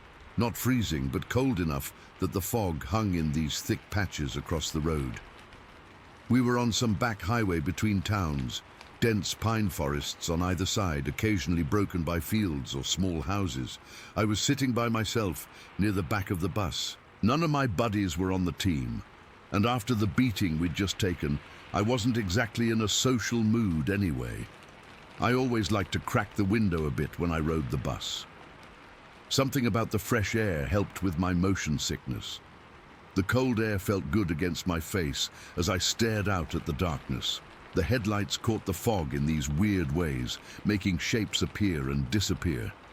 The radio was playing softly up front. Coach allowed himself that luxury while denying us conversation, and I was lost in my thoughts, replaying all the mistakes I'd made during the game. That's when I saw it. We were passing an old cornfield. Most of it had been harvested, but there were still a few rows of dead corn stalks left standing at the far end. In the middle of the field was this scarecrow. Even through the fog and darkness, I could make it out clearly when we passed. It was mounted on one of those wooden cross frames, the kind farmers use. It was tall, probably around 8 feet high, including the cross part. Something about it caught my eye, maybe because it seemed weird to leave a scarecrow up in December when the harvest was over. But then I realized I wasn't just looking at a scarecrow. There was something standing next to it, something huge. At first my brain tried to make sense of it. Maybe another scarecrow, a piece of farm equipment, but no. This thing was alive. It was standing completely still, facing the scarecrow like it was studying it or something. The creature's head was level with the scarecrow's chest, which meant it had to be over 7 feet tall, probably closer to 8. I pressed my face against the window, straining to see better as the bus moved past. The thing was covered in what looked like hair, long, thick hair that hung down its body. I could see it hanging under its arms, which were unusually long even for its height. The shoulders were massive, way wider than any human I'd ever seen. Its legs were straight and planted firmly on the ground, like it was rooted there. For the brief seconds I could see it clearly, I noticed it didn't move at all. Not a twitch. Just stood there in the fog, studying that scarecrow. The proportions were all wrong for a human. Too big, too wide, arms too long. The silhouette was unmistakably something else. I gasped and jerked back from the window. I looked around frantically, but everyone else was either sleeping or staring at the floor, lost in their own worlds. The bus was moving at maybe 45 miles per hour, so the field was already disappearing behind us. "Hey," I whispered, leaning across the aisle to Kevin Braddock, who was sitting by himself too. "Hey, did you see that?" He looked at me with a scowl. "Shut up, Thompson. You trying to get us all in trouble?" But there was something. "Coach said no talking," he hissed, looking nervously toward the front of the bus. I sat there for a moment, my heart pounding in my chest. I needed someone else to see it. I needed to know I wasn't going crazy. Against my better judgment, I stood up and moved toward the front of the bus, grabbing the backs of seats to steady myself. "Coach," I said when I reached the front. "Coach, I saw something back there in that field." Coach Parker turned his head slightly, not taking his eyes off the road. "Thompson, what did I say about talking?" "I know, sir, but there was something in that cornfield we just passed. Something really big, standing next to a scarecrow. I think we should go back." Coach Parker's knuckles whitened on the steering wheel. "Sit down, Thompson, now." "But Coach, sit down!" His voice had that dangerous edge to it. I stood there another second, then felt someone tug on my jacket. It was Jason Miller, the team captain. "Dude, sit down," he whispered. "He's already pissed about the game." I reluctantly made my way back to my seat, but I couldn't just let it go. As I passed the other guys, I tried again. "Hey, did anyone see that thing in the field back there?" I whispered. "By the scarecrow." A few guys looked up, annoyed or confused. "What are you talking about?" one of them asked. "There was this huge person or something standing in the field by a scarecrow. It was massive." Tommy Willard snorted. "Yeah, right. Was it the boogeyman?" "I'm serious," I insisted. "It was at least 8 feet tall." "Oh, now it's 8 feet tall," Eric Jensen chimed in. Was it also breathing fire? "Thompson seeing Bigfoot," someone else said, and a few guys chuckled. "Shut up back there," Coach barked from the front, and everyone immediately went silent again. I slumped back in my seat, my face burning with embarrassment, but I couldn't stop thinking about what I'd seen. I kept peering out the window, half expecting to see the creature again, loping alongside the bus or standing in another field. But there was nothing but fog and darkness the rest of the way home. When we got back to Crockett, I briefly considered telling my parents, but I already knew how that would go. My dad would think I was making excuses for the game loss, and my mom would worry I was running a fever, so I kept it to myself. That night, I barely slept. Every time I closed my eyes, I saw that thing standing there, perfectly still, studying the Scarecrow, like it was trying to understand what it was looking at. The image was so clear, the broad shoulders, the long arms, the thick hair hanging down. It wasn't human. I knew that with absolute certainty. The next day at school, a couple of the guys from the team teased me about my Bigfoot sighting. Tommy started a rumor that I was hallucinating from hitting my head during the game, even though that never happened. By lunchtime, I realized I'd better stop talking about it altogether if I didn't want to become the school laughingstock, so I buried it. For years, I barely mentioned it to anyone. When I did tell the story, usually after a few beers in college, I'd play it off like maybe it was just my imagination or the fog playing tricks. But deep down, I knew what I saw. Fast forward to 2002. I was 35, married with 2 kids, working as an insurance adjuster in Houston. My brother Jeff, who still lived near Crockett, sent me a newspaper clipping in the mail. It was an article about Bigfoot sightings in East Texas, specifically in the piney woods around Houston County where we grew up. My hands were shaking as I read accounts from local hunters and farmers describing a creature over 7 feet tall with unusually long arms and a massive upper body. One witness described it as covered in dark hair that hung down like a shaggy coat. Another said it had shoulders nearly twice as wide as a large man's. I called Jeff immediately. "Where did you get this?" I demanded. "Local paper ran it last week," he said. "Remember that crazy story you used to tell about seeing something from the basketball bus, the one no one believed?" I felt sick to my stomach. "Yeah." "Well, sounds like you weren't the only one who saw something out there." After that, I started researching. I found online forums where people shared similar experiences from the same area. Some dated back to the 70s, others were more recent. The descriptions were eerily consistent. The height, the build, the long hanging hair. One account in particular struck me. A hunter described coming across a creature standing perfectly still, watching my hunting blind from about 50 yards away. It didn't move for nearly 5 minutes, just studied the blind like it was trying to figure out what it was. Just like the thing I saw studying the Scarecrow. What keeps me up at night even now is wondering what would have happened if Coach had turned that bus around. What if we had gone back to that field? Would the creature still have been there? Would others have seen it too, validating what I knew to be true?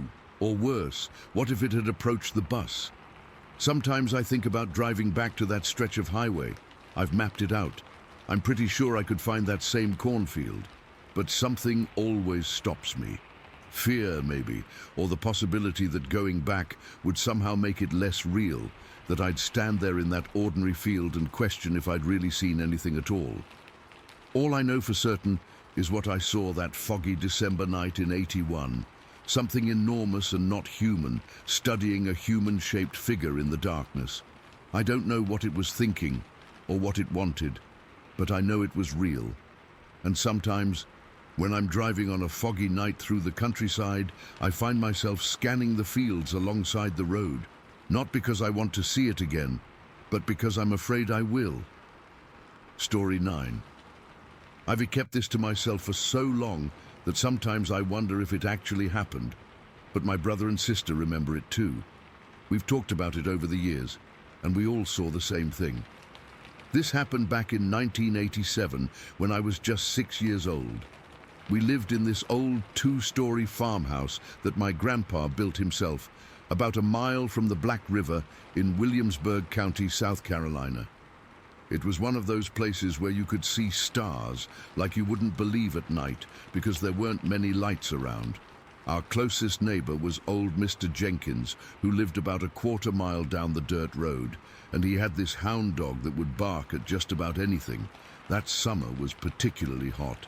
I remember because Mama would fan herself on the porch in the evenings, saying she couldn't wait for fall. We had a big garden out back where Grandpa grew all kinds of vegetables: corn, tomatoes, squash, green beans, you name it. He was proud of that garden, spent hours tending to it every day. The night it happened was a Tuesday in early August. I remember because Daddy had gone to a town meeting that evening, and it was just me, my older siblings, Mama and Grandpa at home. We'd gone to bed around 9, and I was sharing a room with my brother Jack, who was 8, and my sister Sarah, who was 10. Our room was upstairs, with these big windows that faced the backyard and the garden. I don't know what time it was when Mr. Jenkins's hound started barking like crazy. It wasn't the normal bark when a raccoon or possum wandered by. This was frantic, like he was terrified of something. It woke all 3 of us up. Jack shook me awake and put his finger to his lips, telling me to be quiet. "Listen," he whispered. "Something's got that dog all worked up." The barking kept going, getting more desperate. Sarah slipped out of her bed and tiptoed to the window. "Come look," she whispered, waving us over. We all crept to the window, careful not to make the old floorboards creak. I remember the feel of the cool wooden floor under my bare feet, and how my heart was already beating fast before I even looked outside. It was a clear night, with a moon that wasn't full, but bright enough to cast silver light across our backyard. At first I didn't see anything unusual. The garden rows were visible in the moonlight, the corn stalks making tall shadows at the far end. Then I noticed something moving between the rows of squash and beans. There was this shape. I can't think of a better word for it. A dark shape hunched down among the vegetable rows. It wasn't standing upright, but crouching low, with its knees spread wide apart. Even hunched over, I could tell it was big, bigger than Daddy, and he was 6 foot tall. We watched, frozen, as it pulled vegetables right out of the ground. The sound carried through the quiet night, this wet, ripping noise as it yanked carrots or pulled beans off the vines. Then came the crunching. God, I'll never forget that sound. Heavy, wet crunching as it ate our vegetables raw, right there in the garden. Sarah gripped my shoulder so tight it hurt. Jack was pressed against the window, his breath fogging the glass. I was too scared to move. The creature was covered in what looked like hair, dark, shaggy hair that hung in patches. In the moonlight, it looked almost matted in places. Its shoulders were massive, broad like a man's, but thicker, more powerful looking. I remember thinking it looked like a bear, but it wasn't moving like any bear I'd ever seen. Then Sarah gasped. It wasn't even that loud, but in the quiet night, it might as well have been a shout. The thing stopped eating. It went completely still, and slowly, so slowly it made my skin crawl, it turned its head and looked up directly at our window. I'll never forget those eyes as long as I live. They didn't glow red or anything like that. They reflected the moonlight like 2 white dewdrops. Human-like, but not human at all.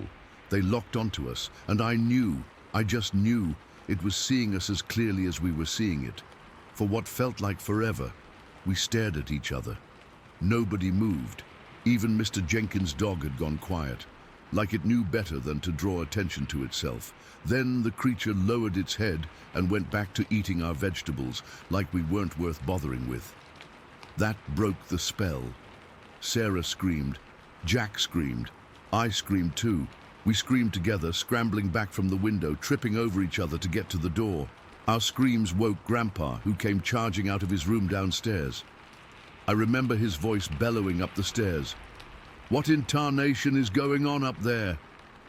Sarah was the first to find her voice. "There's something in the garden, Grandpa. It's eating everything." Grandpa didn't even hesitate. He grabbed his shotgun from where it always hung over the kitchen door and headed straight outside. Mama tried to stop him, begging him to wait for Daddy to get home, but Grandpa wasn't the type to hide inside when something was threatening his property. We rushed back to the window, Mama now with us, her arm around me protectively. Grandpa marched across the yard in his nightshirt and boots, shotgun raised. When he got about halfway to the garden, he fired a warning shot into the air. The boom of the shotgun echoed across the property, and that's when it happened. The creature stood up. It rose to its full height, and I felt the air leave my lungs. It was tall, taller than any man I'd ever seen, 7 feet at least, maybe more. Standing upright, its arms hung long at its sides, reaching almost to its knees. Its whole body was covered in that dark hair, visible even in the dim light. Grandpa shouted something, but I couldn't make out the words. He pumped the shotgun, maybe preparing to fire again, but he never got the chance. The creature moved, and Lord, how it moved. In just 2 long strides, it reached our garden fence, stepped over it like it was nothing more than a small log, and took off running toward the pine trees that bordered our property near the river. It didn't run like a person runs. It was faster, smoother somehow, like a shadow slipping across the yard. Mr. Jenkins' hound started barking again, more frantically than before, as the creature disappeared into the trees. The dog kept barking for a good 10 minutes after we couldn't see it anymore. None of us slept the rest of that night. We all sat in the living room waiting for Daddy to get home. When he finally did around midnight, Grandpa told him what happened. Daddy looked skeptical at first, but he promised to check everything in the morning when there was light. At first daybreak, Daddy and Grandpa went out to inspect the garden. The rest of us waited on the porch, too scared to go any closer. I remember Mama keeping her hand on my shoulder the whole time. They were out there for a while, and when they came back, their faces were different. Daddy didn't look skeptical anymore. "Something sure tore up the garden," he said, his voice quieter than usual.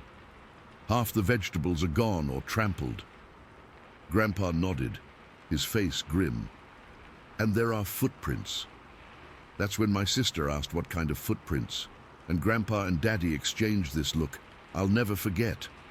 "Big ones," Daddy finally said. "Bigger than my boot." He wore size 12 boots. I remember that clearly.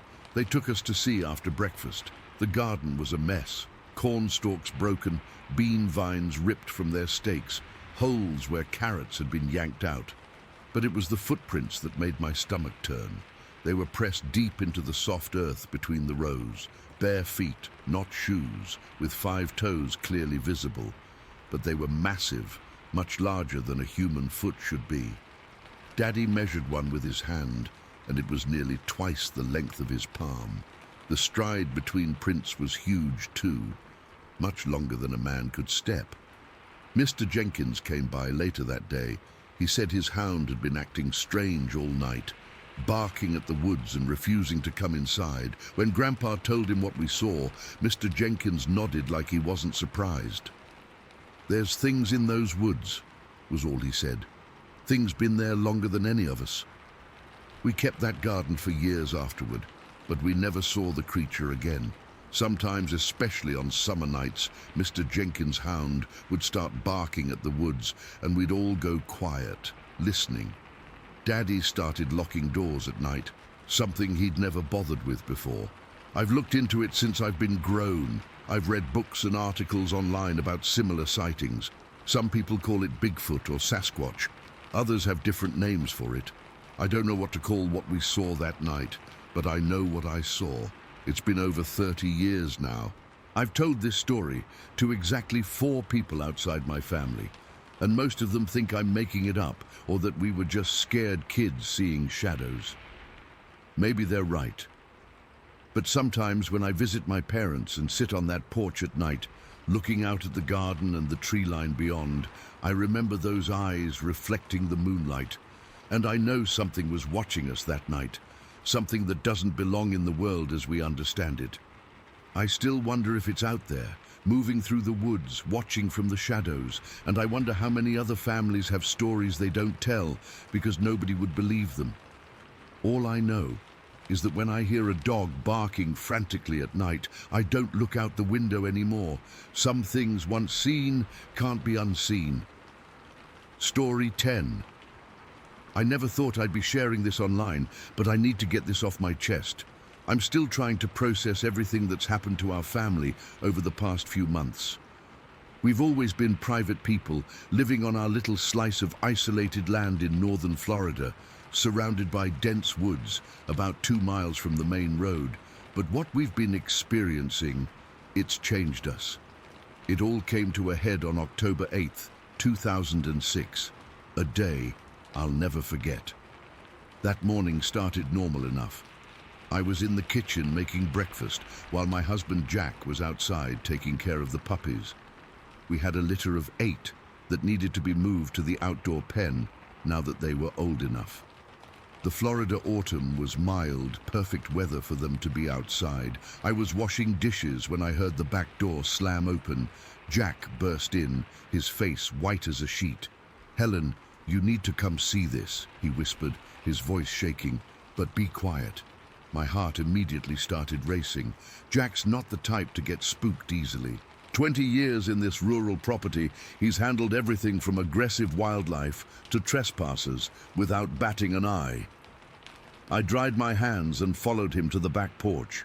He pointed toward the tree line about 50 yards from our property. "Look there, between those 2 pine trees," he whispered. At first I didn't see anything. Then something moved. I still get chills remembering this. There was someone, standing there, partially hidden behind a tree. It was enormous, at least 7 feet tall, covered in dark hair. But what struck me most were its eyes, large, yellowish, and reflecting the morning light in a way that wasn't human or animal. It was just watching us, watching Jack put the puppies in their pen. We stood frozen for what felt like forever, but was probably only 30 seconds. Then it simply stepped back and disappeared into the woods. No sound, no dramatic exit, just gone. "What the hell was that?" I finally managed to say. Jack shook his head. "I don't know, but I've been feeling like something's been watching me for weeks now." That's when we started connecting the dots. Strange things had been happening around our property for months, maybe years, but we'd always dismissed them or found logical explanations. The heavy footsteps on our porch at night, we blamed raccoons or the wind. The missing food from our garbage and burn barrel, must be bears or coyotes. The odd howling sounds that didn't quite match any animal we knew, just the wind playing tricks. But after that morning we started paying closer attention. We began documenting everything. Just a few weeks before, in September, we'd had another encounter that we'd tried to rationalize away. I was up early, around 5 in the morning, when I heard heavy footsteps on our front porch. Not animal footsteps. These were heavy, deliberate, bipedal steps. I woke Jack, and we cautiously approached the living room window. The footsteps had stopped, but when we looked out toward the woods across the road, we saw them. 2 figures standing side by side at the edge of the tree line. One was massive, the same height as the one we'd later see watching the puppies. The other was smaller, maybe 5'9" or so. As we watched, a third, even smaller figure, probably 4.5 feet tall, peeked out from behind a tree, then quickly ducked back. A family. We were looking at a family. The tallest one had almost black hair that looked surprisingly well kept, not matted or tangled like you'd expect from a wild animal. The smaller ones had slightly lighter dark brown hair. They stood there for maybe a minute before melting back into the woods. "Did you see that?" I whispered to Jack. "Yeah," he said, his voice tight. "I'm getting the camera tomorrow." After the October 8th sighting, we started telling a few close friends about what we'd seen. Most thought we were crazy or pulling their leg, but our friend Mike took us seriously. He's an avid hunter and has spent more time in these woods than anyone. "I've heard stories," he said. "Lots of folks around here have seen things they can't explain." Mike started coming over more often, especially in the evenings. He said he wanted to see for himself. On October 23rd, he got his wish. It was around 8 at night. We'd finished dinner and Mike was heading home. We heard him start his truck. Then a moment later, he came bursting back through our door. "There's something on your porch," he gasped, "right next to the dog food bowl." Jack grabbed his flashlight and we all moved cautiously to the window. Whatever Mike had seen was gone, but the dog food bowl had been moved and some of the food was scattered. Mike was shaking. It was massive, Helen, at least 8 feet tall and bulky. Not like a man in a suit. Its proportions were all wrong. The shoulders were too wide, the arms too long. It was just standing there looking at the bowl. I believed him. Over the following weeks, the activity around our property increased. Something was regularly removing food scraps from our burn barrel. We'd put out leftovers at night, and by morning they'd be gone. Not scattered like animals would do, but completely removed. Then we lost one of our young dogs. We found him in the woods, his neck broken. It wasn't like any predator kill I'd ever seen. There were no bite marks, no signs of it being eaten, just broken. That's when the fear really set in. We started keeping the remaining dogs closer to the house. We installed motion sensor lights around the property. Jack even talked about setting up game cameras, but something about that made me uneasy, like we'd be invading their privacy somehow. I know that sounds crazy, but after everything we'd seen, I couldn't help feeling like we were dealing with intelligent beings, not just animals. We've gotten better at recognizing the signs of their presence. The heavy walking sounds have a distinct pattern, not quite human, but definitely bipedal. There's a specific cadence to it. The howling is unlike anything I've ever heard. It starts low, almost like a wolf, but then rises to a pitch that sends shivers down your spine. Sometimes they'll call to each other across the property, one howl followed by another from a different direction. Our nearest neighbors are over a mile away, and they've reported strange things too. Missing pet food, heavy footprints in their garden, strange sounds at night. No one talks about it much, though. There's an unspoken agreement around here. You mind your business, and whatever's in the woods minds theirs. But that October day changed everything for us. Seeing that creature watching Jack with the puppies made it personal. There was intelligence in those eyes, curiosity, maybe even something like concern for the puppies. I don't know. We've learned to live with it in a way. We're more careful now. We don't go into the woods alone, especially not at dusk or dawn. We make noise when we're working outside to make sure we don't surprise them. It's like an unspoken agreement. We respect their space and they respect ours. Most nights are quiet now, but sometimes, especially when there's a full moon, we'll hear them moving around the property. The heavy footsteps on the porch, the shifting of the burn barrel lid. Once, I even found what looked like a crude arrangement of pine cones on our back step, almost like a gift. I don't know what to make of all this. I've researched online, read accounts from other people who've had similar experiences. Some call them Bigfoot or Sasquatch, others have more local names. Whatever they are, I believe they've been in these woods for generations, long before we built our house here. Last week I was hanging laundry when I felt that familiar sensation of being watched.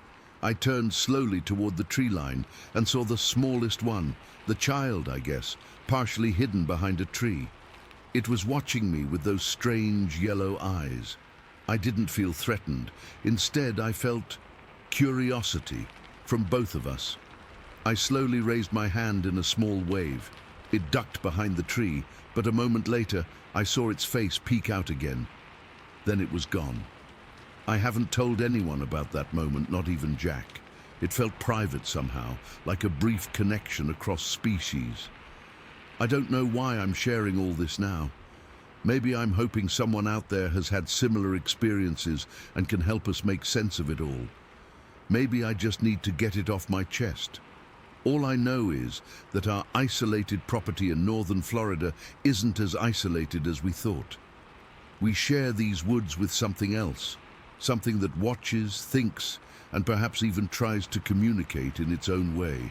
And every night when I hear those heavy footsteps outside, I wonder what they want from us, or if they're just trying to live their lives in peace, same as we are. Story 11. I've never told this story online before, but it's been eating at me for nearly 50 years now. I guess I'm hoping someone out there might have experienced something similar, because I still can't fully process what happened to me that night in the summer of '73. I was 18 at the time, spending most of that summer with my best friend Madison at her family's place out in the Kern Valley. For those who don't know the area, it's this beautiful stretch along the Kern River in California. Pretty remote back then, lots of woods and mountains, the kind of place where the night sky looks like someone spilled salt across black velvet. Madison's family had this little property a ways off the main road. Her parents had a modest house, and there were two small trailers on the land that her dad had fixed up. One was where Madison's brothers stayed. They were 15 and 16 then, and the other was where Madison and I were sleeping that summer. The trailers weren't anything fancy, just these 8-foot aluminum things with a couple of beds, some storage, and tiny windows with flimsy curtains. But it gave us some privacy, you know, that magical feeling of independence you crave at that age. That particular night, it was either late July or early August, had been unremarkable. Madison and I had spent the day swimming in the river, then had dinner with her family before retreating to our trailer to listen to records and talk about boys, college plans, the usual teenage stuff. We finally turned in around midnight. I remember waking up suddenly to the whole trailer shaking. Not violently, but in this deliberate rocking motion, like someone was pushing against it rhythmically. My first thought was earthquake, but this didn't feel like the tremors I'd experienced before.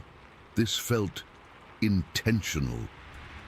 "Madison," I whispered, reaching across the small space between our beds. "Wake up." She was already awake, frozen under her blanket. "It's probably just my stupid brothers," she whispered back. That made sense. Her brothers were always playing pranks on us. Just the night before, they'd thrown pebbles at our window until we got scared enough to come outside, where they jumped out from behind a tree with flashlights under their chins. The rocking continued, a bit stronger now. The whole trailer creaked under the pressure. "Let's scare them back," Madison said, sitting up. "On 3, we'll throw the curtains open and scream our heads off." I nodded, heart racing with that mixture of fear and excitement you get from harmless scares. We both crawled to the window on her side of the trailer, each taking a corner of the curtain. 1, 2, 3. We yanked the curtains open, ready to scream. But what was there? What was looking back at us? Even now my hands are shaking as I type this. Pressed against the window was a face, not human, not animal either. At least not any animal I'd ever seen. It was massive, filling the entire window frame. The face was broad, I'd guess 10 or 11 inches wide, with a flat, wide nose and a heavy brow ridge. The skin looked leathery, dark, with patchy hair or fur. But the eyes, God, the eyes. They glowed red, not like reflection from a light, but like they were generating their own eerie luminescence. They weren't animal eyes. There was something aware in them, something intelligent watching us, with what I can only describe as curious malice. For what felt like minutes, but was probably just seconds, we stared at each other through the glass. I couldn't breathe, couldn't scream. My entire body went cold, like I'd been submerged in ice water. Then it blinked. That broke the spell. Madison screamed first, and I joined her. The face pulled back slightly, but didn't disappear. Now we could see broad shoulders, massive and hunched, covered in dark hair. The creature must have been crouching to look in our window, because even hunched down, its shoulders were level with the top of our trailer. That put it at least 8 feet tall if it stood upright. "Run!" Madison yelled, grabbing my arm. We scrambled for the trailer door, fumbling with the latch in our panic. I could hear heavy breathing outside, moving along the side of the trailer. The whole structure shifted as something massive brushed against it. We finally got the door open and practically fell out into the night. The moon was bright enough to see by, and I remember looking wildly around, terrified of seeing that face again. But there was nothing visible in the immediate vicinity. "The boys' trailer," Madison gasped, pulling me toward the other small structure about 30 yards away. We ran like hell across the property, expecting at any moment to feel huge hands grab us from behind. I've never run so fast in my life. My lungs burned, and my legs felt disconnected from my body. We reached the boys' trailer and pounded on the door. "Let us in!" Madison screamed. "Bobby! Tim! Open up!" No answer. Madison tried the door, and it swung open. The trailer was empty. Their blankets were thrown back like they'd left in a hurry. "They must have gone to the house," I said, my voice sounding strange and distant to my own ears. We stood there for a second, trapped in indecision. Going back to our trailer was unthinkable, but the house was another 50 yards across open ground, and whatever that thing was could be anywhere. That's when we heard it. A heavy thud from the direction of our trailer, followed by a metallic groaning sound that seemed to crescendo before ending in a crash. "Go, go, go!" Madison urged, and we sprinted toward the main house. I'll never forget that run. The grass was wet with dew, making my bare feet slip. Every shadow seemed to move. Every rustle in the trees made my heart stutter. I kept thinking I could hear heavy footsteps behind us, but I didn't dare look back. We reached the house and began banging on the door. "Mom, Dad," Madison cried, "let us in." The porch light came on, and Madison's father opened the door, looking confused and alarmed. We tumbled inside, and I immediately saw Madison's brothers huddled on the living room couch, looking as terrified as we felt. "It was at our window," Madison sobbed, clinging to her father. "This huge thing with red eyes. It was trying to get in our trailer too," Bobby, the older brother, said. "We heard it breathing outside, then it started pushing on the walls." Madison's father tried to calm everyone down, but I could see the concern on his face. He grabbed his shotgun from the closet and went to the window, peering out cautiously. "I don't see anything now," he said, but he kept the gun close. None of us slept the rest of the night. We stayed in the living room with all the lights on, jumping at every sound from outside. Madison's mother made hot chocolate, but I couldn't drink mine. My hands wouldn't stop shaking, and I felt nauseated with lingering fear. When dawn finally came, Madison's father went outside to investigate. We watched anxiously from the windows as he approached our trailer, or what was left of it. The trailer had been tipped completely onto its side. This wasn't a small structure. It would have taken enormous strength to overturn it. The windows on one side were shattered, and deep impressions marked the soft ground around it, like something incredibly heavy had circled the trailer multiple times. Madison's father came back inside, his face pale. "Get dressed," he told all of us. "We're going to the sheriff's office." The sheriff took our statements individually. I remember sitting in a hard wooden chair, trying to describe what I'd seen without sounding crazy. The sheriff didn't laugh or dismiss me, though. He nodded soberly as I spoke, occasionally making notes. "You're not the first," he told me when I finished. "We've had reports like this all summer, up and down the valley." He had me sign an affidavit about what I'd witnessed. Madison and her brothers did the same. Later, I found out there had been a whole wave of sightings in that area, enough that several local newspapers had run stories about them. Madison's family packed up and moved to her grandmother's house in town for the rest of the summer. I went home early, making up an excuse for my parents about homesickness. For weeks afterward, I couldn't sleep with the curtains open. I still can't, honestly. Any noise outside my window at night sends me into a panic, even now, decades later. I've tried to rationalize what happened. Maybe it was a bear, maybe it was people playing an elaborate prank. But I know what I saw. Those eyes, that face, the intelligence behind them. I've never gone camping since. I've never returned to the Kern Valley. Sometimes I wonder if Madison's family ever went back to that property, or if they sold it. We lost touch over the years, deliberately, I think. Seeing each other just brought back those memories. I still have questions that haunt me. Why did it just watch us instead of breaking in immediately? What would have happened if we hadn't run when we did? Was it curious or hunting? And most disturbing of all, Where did it go afterward? Is it still out there in those woods? I don't expect answers. I just needed to finally get this story out after keeping it bottled up for so long. Sometimes I almost convinced myself it was all a nightmare. But then I remember those eyes staring back at me through the glass, and I know it was real. Whatever I saw that night was real, and it changed me forever. Story 12. I've never really told this story properly before. Not the full version, anyway. I mean, my parents know some of it, and obviously my friend Megan knows because she was there. But I've mostly kept it to myself all these years. I guess I'm writing it out now because I need to get it off my chest. And maybe someone here has experienced something similar. This happened in August 2008 when I was 15. I was staying over at my friend Megan's house outside of Jasper, Texas. Her family had this big property that backed right up to the Angelina National Forest. It was the kind of place where you could scream at the top of your lungs and nobody would hear you. Their nearest neighbor was like a mile away. I'd stayed at Megan's plenty of times before, but this particular weekend, things felt different from the moment I arrived. Megan seemed on edge. After her parents went to bed, we were sitting on her back porch, and she finally told me what was bothering her. For the past few weeks, she'd been hearing these weird howling sounds at night. Not like coyotes or anything normal.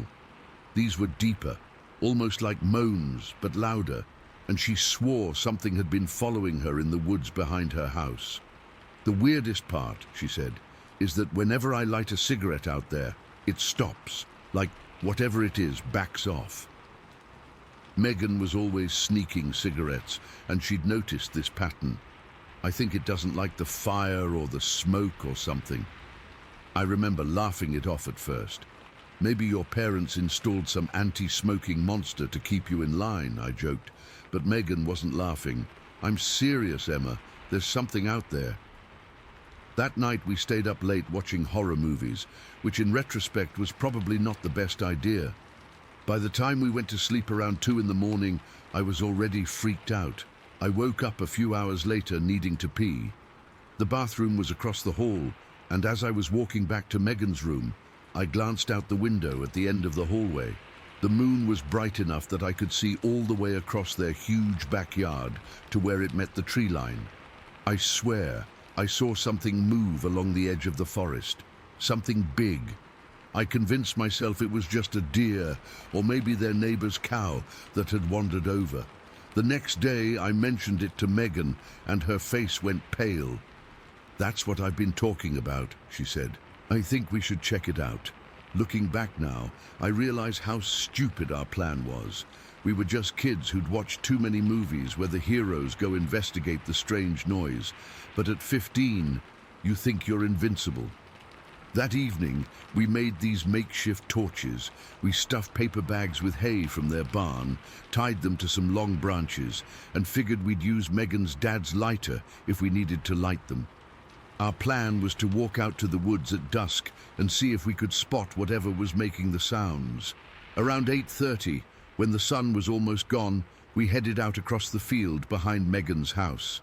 It was this big open space, maybe 200 yards of tall grass before you hit the trees. The whole time we were walking, I had this feeling in my stomach, like we were being watched. You know that sensation where the hairs on your arms stand up? That's how I felt with every step. We got about halfway to the woods when Megan pointed to a small dump site at the edge of the field.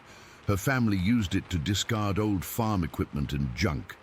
There was this red wagon, some rusty tools, and other stuff I couldn't make out in the fading light. "Let's just go to the dump pile and then head back," Megan said. I could tell she was getting scared too. As we approached the junk pile, the feeling of being watched intensified. I remember thinking how quiet it was. No crickets, no frogs, nothing. Just dead silence. We reached the pile and were just looking around when we both heard it. A loud snap from inside the tree line, like a massive branch breaking. We froze. My heart was pounding so hard I could feel it in my throat. Then we saw it. Something grey and huge charged out from between the trees. I couldn't process what I was seeing. It was tall, running on two legs, but hunched over and moving incredibly fast. We didn't even think. We dropped our unlit torches and ran. I've never run so fast in my life. The grass was whipping against my legs, and I could hear Megan screaming next to me. I didn't look back until we were about 50 yards from her house. When I did, I almost fell over. There was someone, squatting in the grass about halfway across the field. Even from that distance, I could tell it was massive. It had these broad shoulders, really thick arms, and its head seemed to sit right on its shoulders, like it didn't have much of a neck. The grey colour wasn't like fur exactly, more like dirty, matted hair covering its body. "Don't stop!" Megan screamed, grabbing my arm. We sprinted the rest of the way to her house, flew through the back door, and locked it behind us. We were both hyperventilating, and I realized I was crying. "What the fuck was that?" I gasped, trying to catch my breath. "I don't know," Megan whispered, peering through the blinds. "But it's still out there." We could see it from the window, still squatting in the same spot, perfectly still. It was too dark to make out details, but I could see its silhouette against the moonlit field. It was just watching. Megan's parents were asleep upstairs, and we were too terrified to wake them up. What would we even say? "There's a monster in your backyard." So we huddled together in the living room, keeping away from the windows, trying to convince ourselves we were imagining things. Around 11 o'clock, the noises started. First, it was just thuds against the side of the house, like something heavy bumping into it. Then we heard what sounded like something dragging across the porch. The worst was when we heard breathing.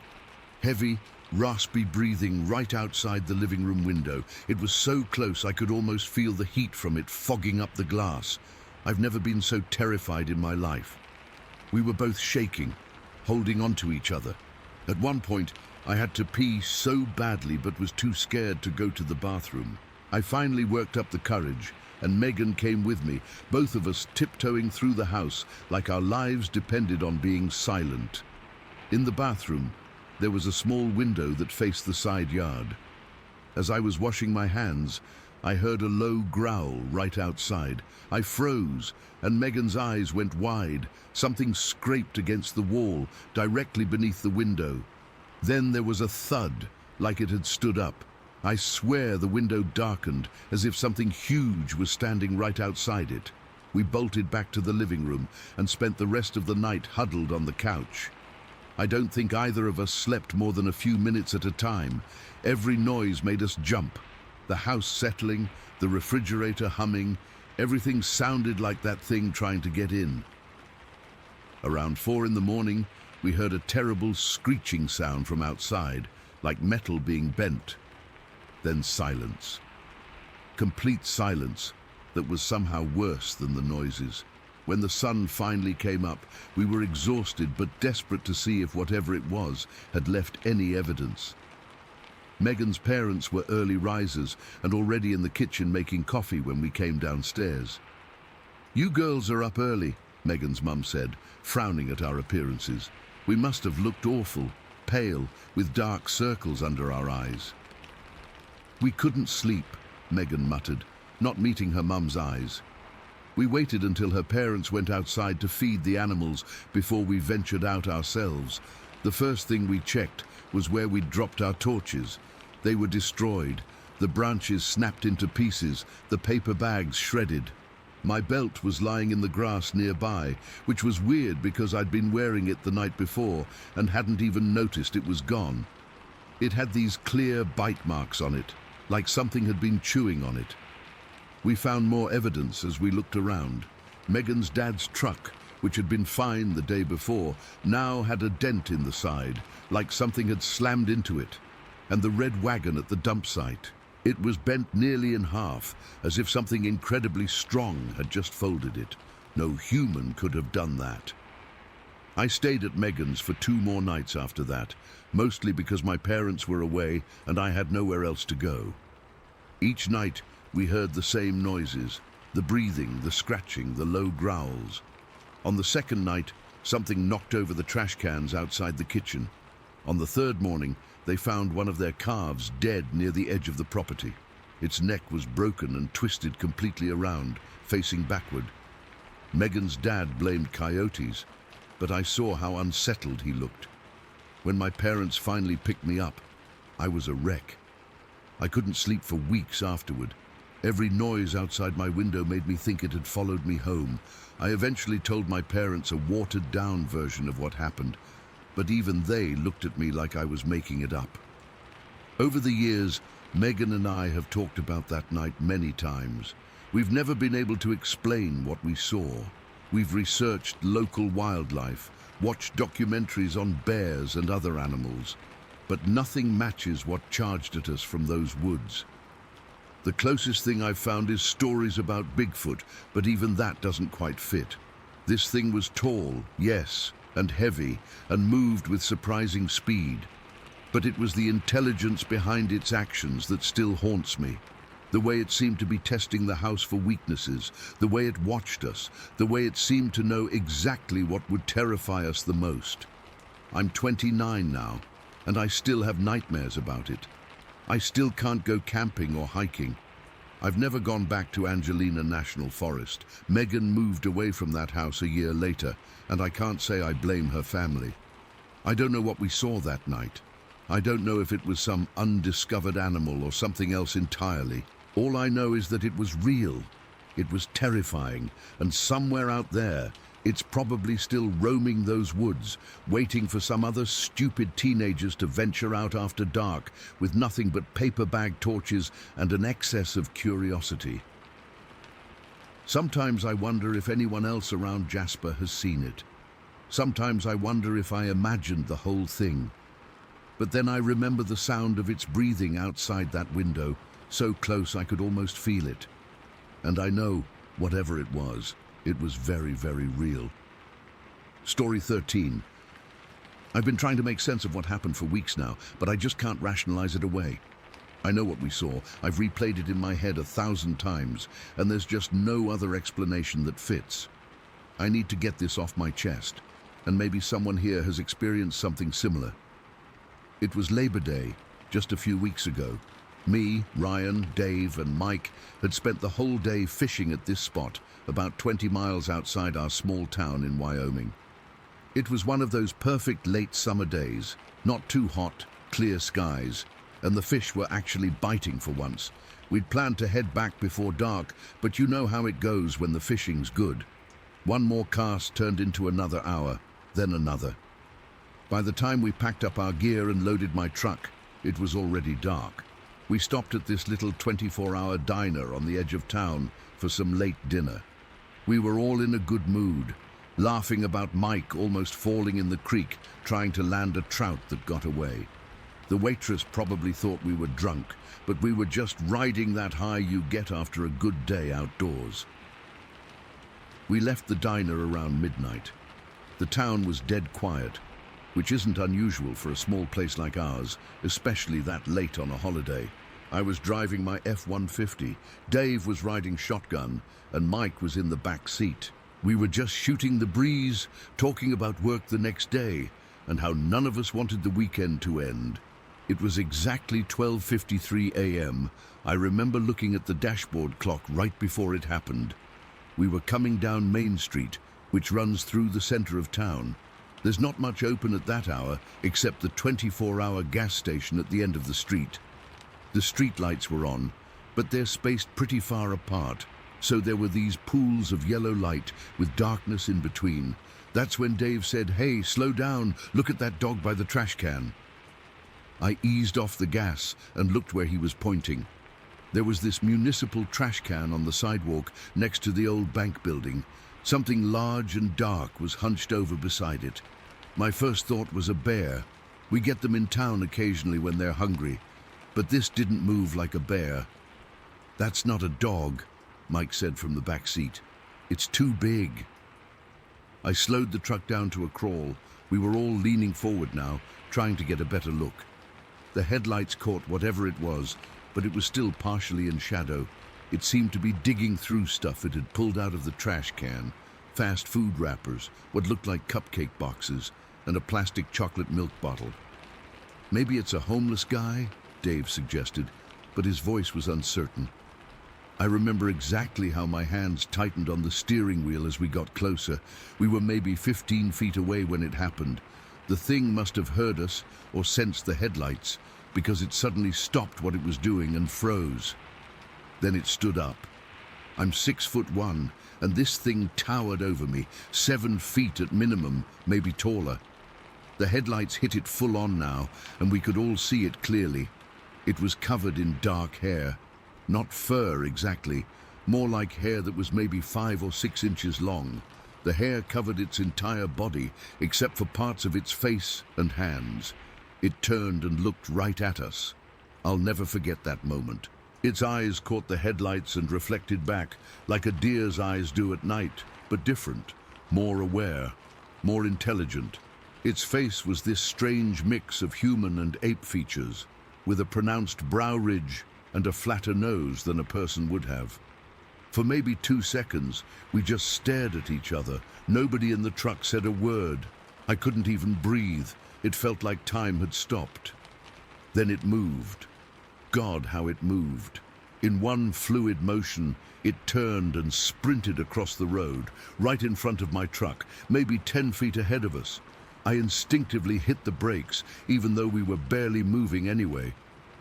The way it ran wasn't human. It had this weird gait that was both powerful and awkward at the same time. Its arms swung differently than a person's would, and it covered ground with shocking speed. As it crossed the street, it looked back at us twice. Not a panicked look, but like it was checking to see if we were following. The whole crossing took maybe 3 seconds. Then it disappeared behind the laundromat building on the other side of the street. We sat there in my idling truck for what felt like forever. Mike was the first one to speak. "What the actual fuck was that?"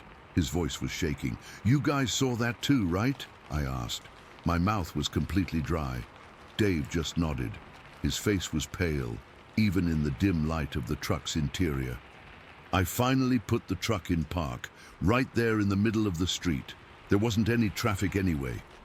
We all got out, moving like we were in a daze. My legs felt wobbly as we walked over to where the thing had been hunched by the trash can.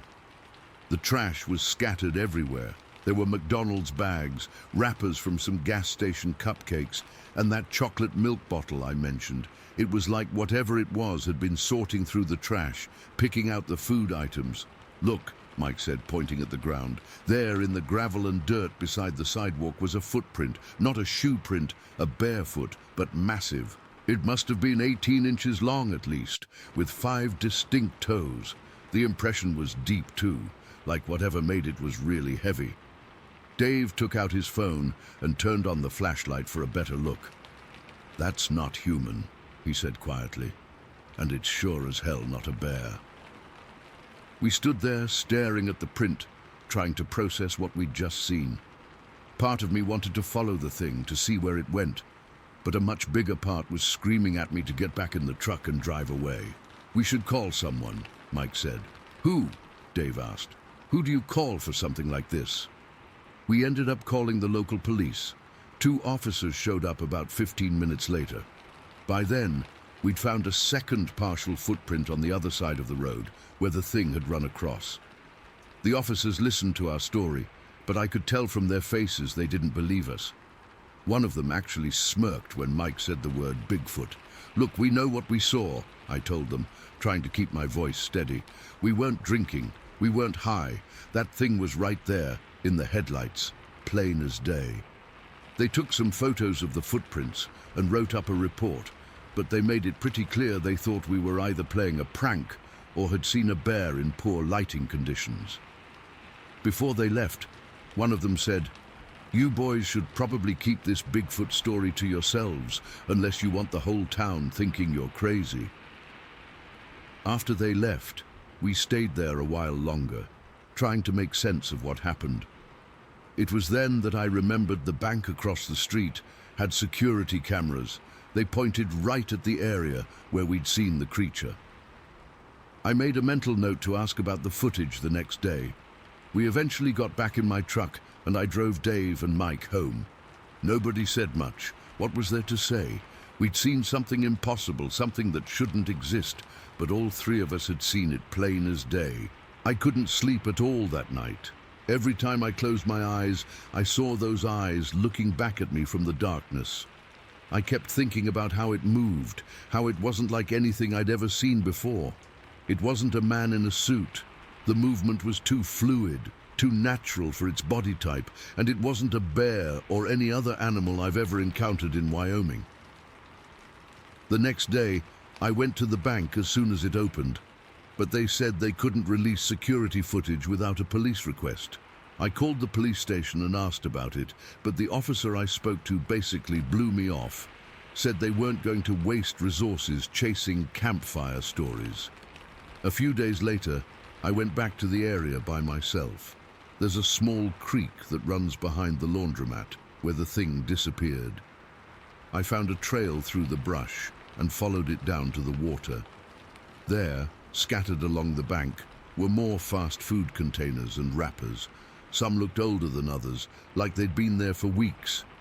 It hit me that this thing had probably been bringing food there to eat for some time. I've gone back to that creek a few times since then. I haven't seen the creature again, but twice I've found fresh footprints in the mud by the water, the same massive five-toed prints we saw that night. I've tried telling a few people about what happened, but the reactions are always the same. Either they think I'm making it up, or they suggest we saw a bear or a homeless person in bad lighting. But they weren't there. They didn't see it stand up and look at us with those eyes. They didn't see the way it moved across the road with that impossible gait. Dave, Mike, and I don't talk about it much anymore, but I know they think about it as much as I do. Sometimes I'll catch one of them staring off into space, and I know exactly where their mind is. Back on that street at 12:53 a.m. on Labor Day. I don't know what we saw that night. Sasquatch, Bigfoot, whatever you want to call it. All I know is that it was real. It was right there in front of us, fully illuminated by my truck's headlights from 15 feet away, and sometimes, when I'm driving through town late at night, I find myself scanning the shadows by the trash cans, both hoping and fearing that I'll see it again. Story 14. I've been wrestling with myself over whether to post this or not, but I need to tell someone who won't immediately dismiss me as crazy. This happened about 2 weeks ago, and I still can't explain what my grandmother and I saw. I work the closing shift at a restaurant about 15 minutes from our house, and my grandmother usually picks me up since I don't have my own car yet. That night she picked me up around 9:30, maybe closer to 10. It was early October, so it was already completely dark out. We live in rural Pennsylvania, in a heavily wooded area where the roads twist through dense forest with hardly any streetlights. Most of the drive is just your headlights cutting through pitch darkness. We were about 5 minutes from home on Highland Road, this narrow two-lane road that runs alongside a state game land. There's literally nothing out there except trees and the occasional house set back from the road.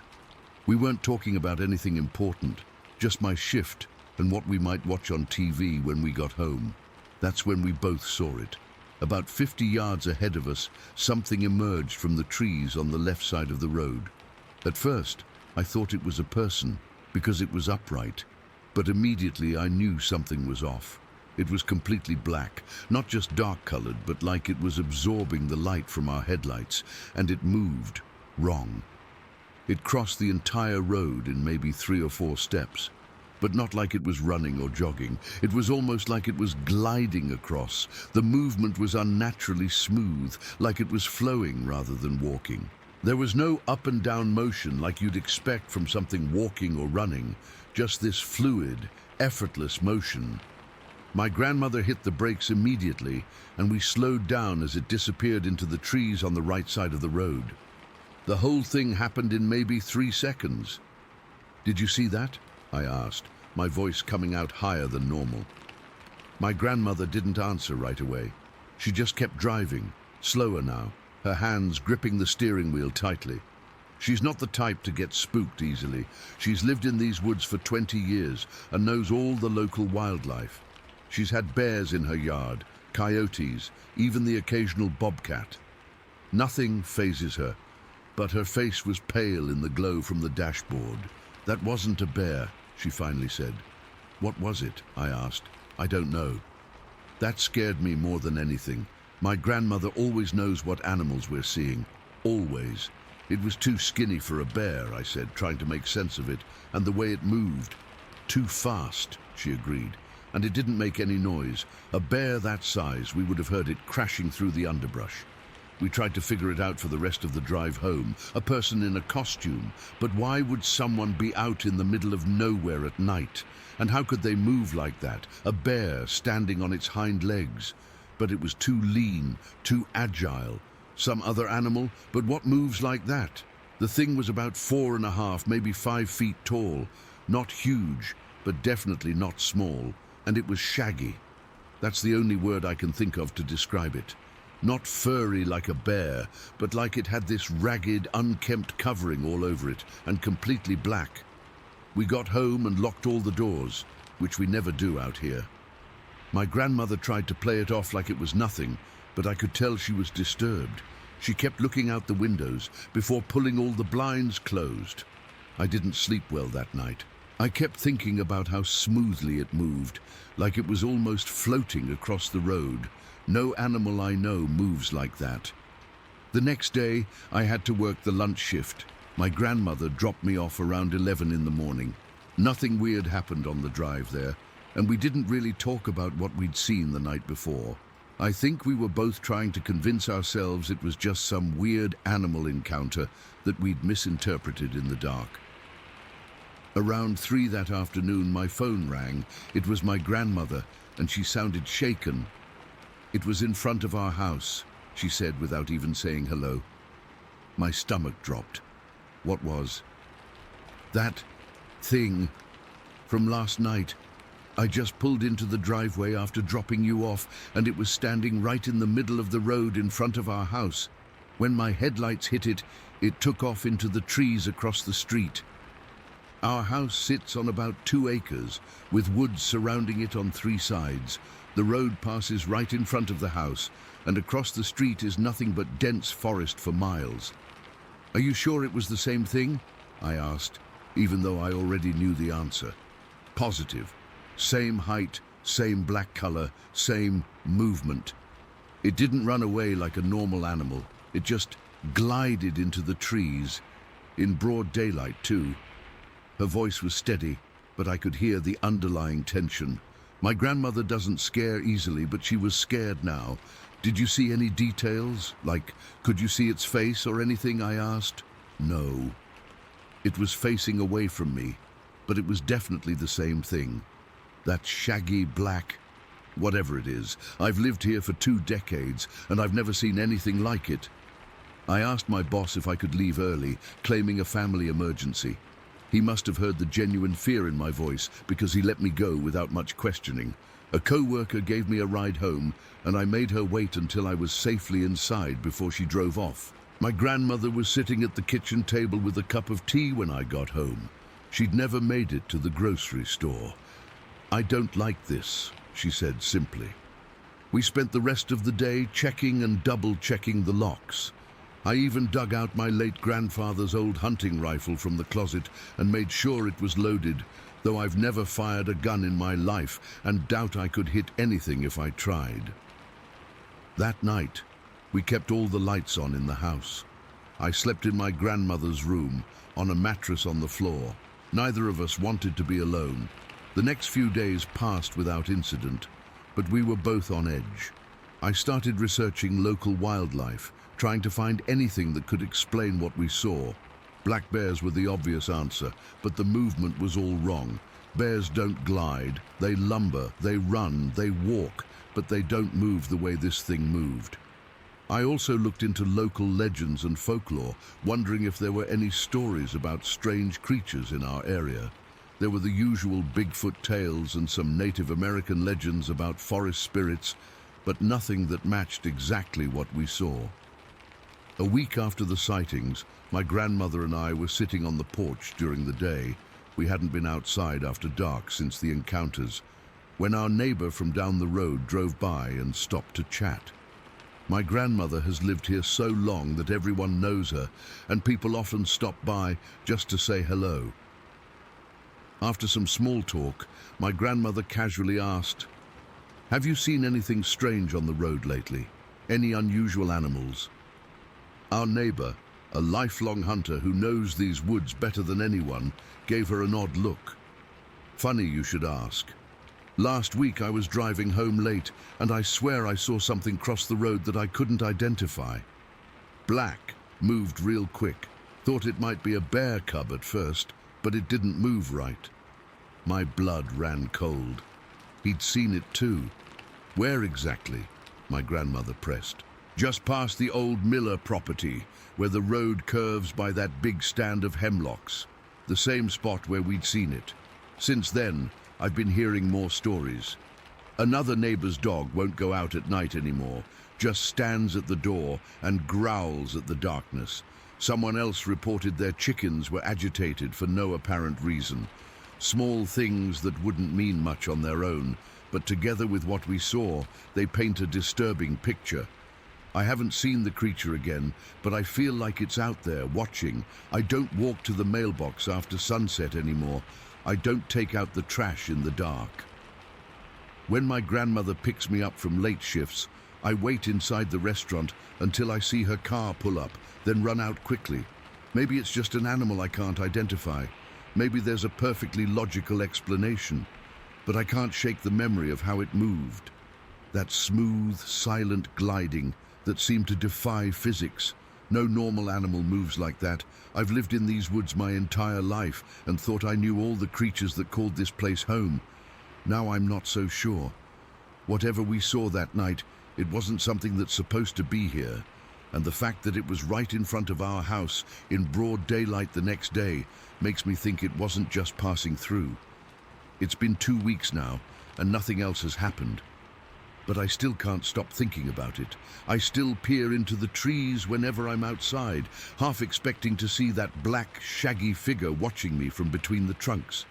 I still jump at unexplained sounds in the night. My grandmother won't talk about it anymore. When I bring it up, she changes the subject, but I notice she's been keeping the rifle closer, and she installed new, brighter floodlights around the property last weekend.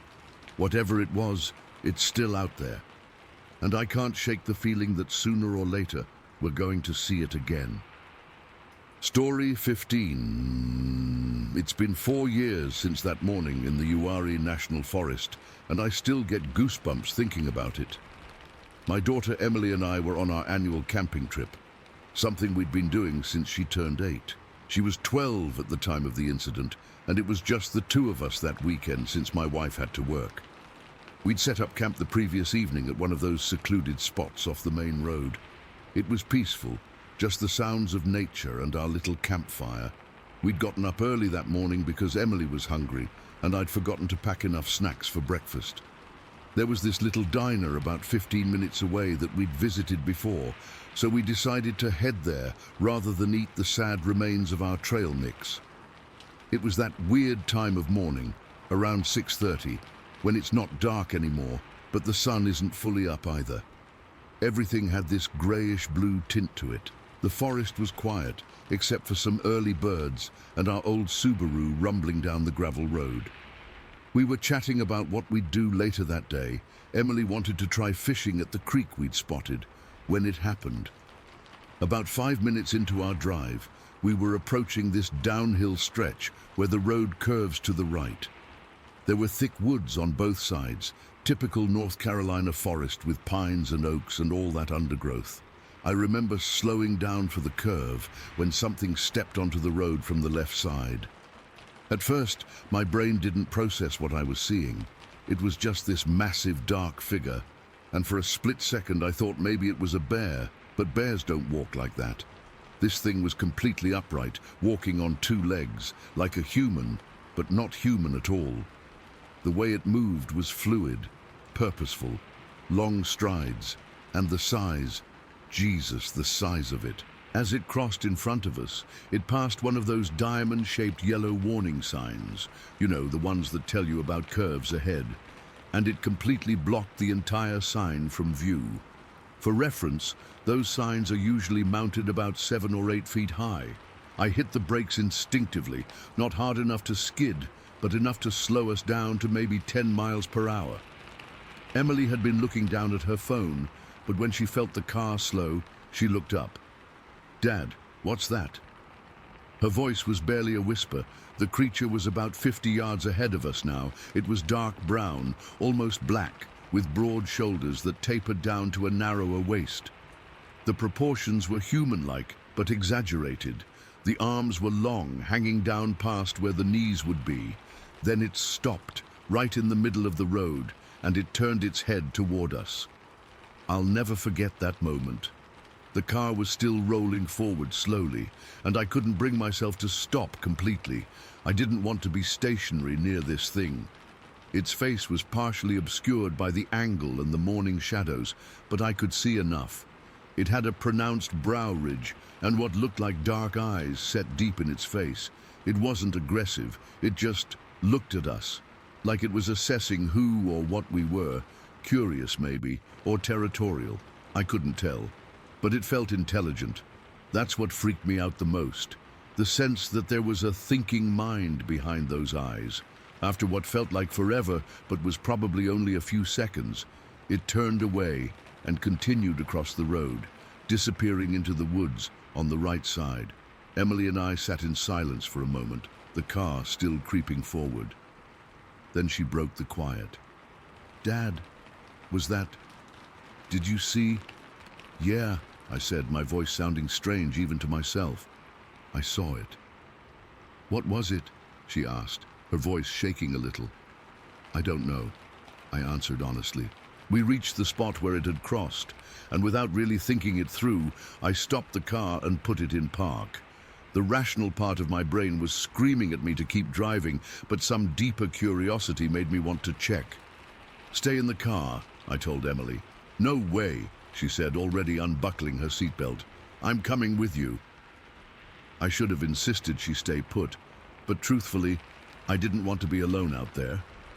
So we both got out, staying close to the car. The morning air was cool and damp and eerily still, no birds singing anymore. We walked to the side of the road where the creature had entered the woods. I expected to see broken branches, disturbed undergrowth, something, anything to confirm what we'd seen, but there was nothing. The forest floor was undisturbed. No footprints in the soft earth at the roadside, no broken twigs, no sign that anything, let alone something that massive, had just passed through. "Dad, there's nothing here," Emily said, confusion in her voice. "I know." We checked the other side too, where it had come from. Same thing, no evidence. It was like the thing had materialized on the road and vanished back into thin air. We stood there for maybe 5 minutes, looking into the woods, straining to hear any sound of movement. Nothing. "Let's go," I finally said, feeling suddenly exposed. "Let's get breakfast and talk about this." Back in the car, we started trying to rationalize what we'd seen. It couldn't have been a bear. I've seen plenty of bears in my life, and even when they stand on their hind legs, they don't walk distances that way, and the shape was all wrong. Could it have been someone on horseback? Emily suggested, but that didn't make sense either. The proportions were wrong, and a horse would have left obvious tracks and disturbance in the underbrush. "What about someone in a costume?" she tried next. "Out here at 6:30 in the morning, and that size? No way," I replied. "No costume I've ever seen looks that real. The way it moved was too natural." We went back and forth like this all the way to the diner, neither of us wanting to say what we were both thinking. Finally, as we sat in a booth waiting for our pancakes, Emily just said it. "Dad, I think we saw Bigfoot." I didn't want to admit it, but I couldn't come up with a better explanation. "Maybe," I conceded. "You believe in Bigfoot?" she asked, surprised. "I didn't," I said honestly. "But I can't explain what we just saw." The waitress brought our food, and we ate mostly in silence, both lost in our thoughts. I kept replaying the encounter in my mind, looking for details I might have missed or anything that would point to a more rational explanation. The height and build were impossible to ignore. This thing had to be at least 8 feet tall, maybe taller. The shoulders were massively broad, covered in what looked like dark hair or fur. Not shaggy like you see in those Bigfoot movies, but more uniform, dense. And the way it walked, smooth, deliberate strides, not lumbering or awkward like you'd expect from something that big. After breakfast, we debated whether to go back to our campsite or just pack up and go home. Emily wanted to stay, surprisingly. She wasn't scared, more fascinated. I was torn. Part of me wanted to get as far away as possible, but another part was curious. What if we saw it again? Could we get a picture next time? In the end, we decided to stay, but we moved our tent to a more open area closer to other campers. I didn't sleep much that night, listening to every snap of a twig and rustle of leaves outside our tent. We didn't see the creature again during that trip, but the experience changed me. I've spent countless hours since then researching Bigfoot sightings, particularly in the Appalachian region. I've found reports spanning decades describing similar encounters: the height, the fluid walking motion, the intelligence in the eyes. Some people don't believe me when I tell them what we saw. That's fine. I wouldn't have believed it either if I hadn't seen it with my own eyes. My daughter and I know what we witnessed. We've talked about it many times since, making sure our memories align, that we aren't exaggerating details or filling in blanks. The thing that still haunts me is the lack of physical evidence. How could something that massive move through the forest without leaving a trace? I've been back to that spot several times in the years since, always hoping to find some sign, some proof. Nothing. I'm not some crazy conspiracy theorist. I'm just a regular dad who saw something I can't explain. Sometimes I wonder if we were meant to see it, if it wanted to be seen. The way it stopped and looked at us feels significant somehow. Emily's 16 now, and she still talks about it sometimes. "Remember that morning in Uari, Dad?" she'll say, and I'll nod, because how could I forget? It's become this shared secret between us, this extraordinary moment that no one else can truly understand. I don't know what's out there in those North Carolina woods. I don't know if what we saw has a name or a scientific classification yet to be discovered. All I know is that for a brief moment on a quiet forest road, my daughter and I encountered something beyond ordinary explanation. Something that shouldn't exist according to everything I've been taught, but clearly does. And sometimes late at night when I can't sleep, I wonder if it's out there right now, walking those same woods, occasionally crossing paths with other unsuspecting people who, like us, will never be quite the same again. Story 16. I still wake up sometimes hearing that sound against the cabin wall. It's been over 11 years now, but I can't shake it. Some nights I'll bolt upright in bed, swearing I just heard that same heavy thud against my house here in town. My wife thinks I need therapy. Maybe she's right. This happened in January of 2012. I was running trap lines in the hills about 20 miles west of Craig, Colorado. Anyone who traps knows it's hard work in winter, checking lines every day, processing what you catch, maintaining equipment. I was using my grandfather's old cabin to avoid driving back and forth from town. It's nothing fancy, just a one-room log structure with a wood stove, small kitchen area, a bunk, and a few chairs. The place has been in my family since the 1950s, and it looks it. That particular day had been good. I'd collected 2 coyotes and a red fox from my lines.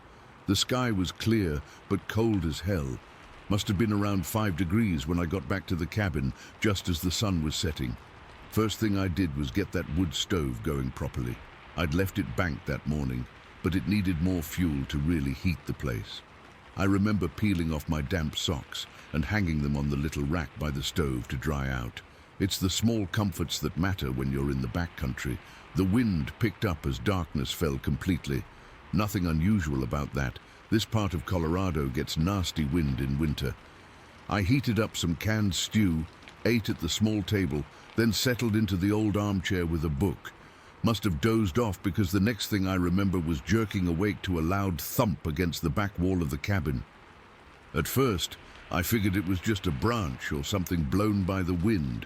These hills have lots of aspens and pines, and branches fall all the time. I was about to go back to my book when it happened again, louder this time, more deliberate. Thump. Hard enough that the mounted deer heads on the wall actually shook. My grandfather's old 12-point buck looked like it was nodding at me. I sat completely still, listening. The wind had actually died down, which made the sound even more unsettling. Then it came again, thump, this time near my bunk on the east wall. This wasn't random debris. Something was hitting my cabin. What really got me was what came next. A slow, deliberate scraping sound, like something dragging claws or fingers across the logs. The hair on my arms stood up. We have bears in these hills, but they're denned up in January. Mountain lions don't typically approach cabins. Whatever this was, it was big and it was intentional. I reached for my rifle, a Remington 708 I've had for years. It was loaded, which probably wasn't the safest practice. But I was alone in the backcountry. I clicked off the safety and moved toward the small window on the west wall, trying to see out. All I could make out was my own reflection in the glass, the orange glow of the stove fire behind me. Then I heard footsteps, heavy, crunching through the snow, circling around the cabin. Slow, deliberate steps. Not an animal on four legs, but something walking upright. Every few feet, there'd be another slap against the logs, like a large hand hitting the wall. It was testing the cabin, I realized, testing the structure. The footsteps continued around to the front of the cabin where the door was. I held my breath when they stopped. For maybe 30 seconds, nothing happened. Then the door handle rattled, not like the wind shaking it, like something was trying to turn it. Thank God I'd locked it, something I didn't always do out here. When it found the door locked, the pounding started. Hard, powerful blows that shook the entire door in its frame. I raised my rifle, aiming at the door, my hands trembling slightly. I'm not ashamed to admit I was scared. I've been hunting these hills my whole life and never experienced anything like this. "Who's there?" I called out, trying to sound authoritative, despite my fear. No answer, just another powerful blow to the door. I sidled over to the window by my bunk, thinking I might get a look at whatever was trying to get in. That's when I saw it. A massive shape appeared at the window, broad shoulders nearly filling the entire frame. Its face was dark, with deep-set eyes that reflected the orange light from my stove. Long hair hung alongside its face, not like a beard, but like the hair on its head draped down. It was pressing close to the glass, watching me. I'm 6 feet tall, and this window is about 6.5 feet off the ground. Whatever this thing was, it was looking in with no effort. No one was standing on anything. I checked later. It was just that tall. As I stood there frozen, it pressed its palm against the glass. The window creaked under the pressure, and I heard a slight crack form in the corner. Its hand was massive, easily twice the size of mine, with thick fingers. Then it moved away from the window, back toward the front door. 2 powerful blows hit the door. Wham, wham, and the latch partially broke. A hinge tore partway out of the frame, and the door opened about 6 inches before catching on the damaged hardware. I fired a warning shot that splintered the doorframe. I wasn't trying to hit whatever it was, just scare it off. There was a moment of silence, then the most terrifying sound I've ever heard, a deep, angry bark that turned into a growl. Not a bear, not a mountain lion, nothing I've ever heard before. Then heavy footsteps crunching away in the snow. I didn't think it was gone for good. I wedged my trap basket and several pieces of firewood against the damaged door, barricading it as best I could. Then I positioned myself with a clear view of both the door and windows, rifle ready. No way I was sleeping that night. For the next several hours it circled the cabin. Sometimes it would pound on the walls, not constantly, but every 15 or 20 minutes, just to let me know it was still there. Occasionally it would let out this call, a thick, rolling howl that wasn't like any wolf I've ever heard. Lower, more sustained, with a quality to it that's hard to describe, almost like someone trying to imitate a wolf but with a human vocal range. Around 3 in the morning, it came back to the window. I heard a gentle tapping, tap, tap, tap, like it was knocking with its knuckles. I kept my rifle trained on the window but didn't fire. Something told me that would just make it angrier. The tapping stopped, and I heard it walking around again. By this point, I was exhausted, but too terrified to close my eyes. My back was cramping from sitting in the same position for hours, but I wasn't about to move. As dawn approached, the sounds became less frequent. The last thing I heard was those heavy footsteps crunching away through the snow, heading northwest toward the deeper forest. I waited another hour after sunrise before I dared to open the damaged door. What I found outside confirmed I hadn't imagined anything. Huge footprints circled my cabin, easily 16 inches long and proportionally wide. They were clearly foot-shaped, with 5 toes, not a bear's paw or anything else I recognized. The snow was packed down where it had stood to look through my window, and caught in the rough wood of the logs, I found several long, dark hairs, not bear fur, not elk, more like human hair, but coarser and thicker. I spent that day repairing the door as best I could, constantly looking over my shoulder. I didn't leave the area immediately. I had traps to collect and responsibilities. But I kept extra wood against that door every night after that, and my rifle never left my side. I've never told many people this story. The few I've told either think I'm exaggerating or had some kind of hallucination from carbon monoxide or something. But I know what I saw. I know what visited my cabin that night. It wasn't just passing through. It deliberately wanted to see who was occupying the cabin and how I'd respond. It was intelligent enough to test the structure, to try the door handle, to look through windows, and it was strong enough to nearly break through a solid wood door with just a couple of blows. I still run trap lines in those hills, but I don't stay in that cabin alone anymore. I always bring a partner now, and I keep my rifle closer than ever. To this day, I wonder if it's still out there, watching. Sometimes when I'm in those woods, I get the feeling of eyes on me. I've heard strange calls in the distance occasionally. Once, I found one of my traps completely mangled, bent and twisted in a way no ordinary animal could manage. I don't know what to call what visited me that night. Some would say Sasquatch or Bigfoot. All I know is it was real, it was intelligent, and for whatever reason, it wanted inside my cabin. And the thought that keeps me up some nights is simple. What would have happened if it had gotten in? Story 17. I've never told this story to anyone outside my family. Even after all these years, it still gives me chills thinking about it. This happened back when I was 14, growing up in Pearl River County, Mississippi. My dad had taught me to hunt since I was old enough to hold a rifle, and I was finally allowed to go out on my own that year. It was early fall, a Saturday morning in October. I remember it was chilly enough that I could see my breath, but not cold enough to need more than a light jacket.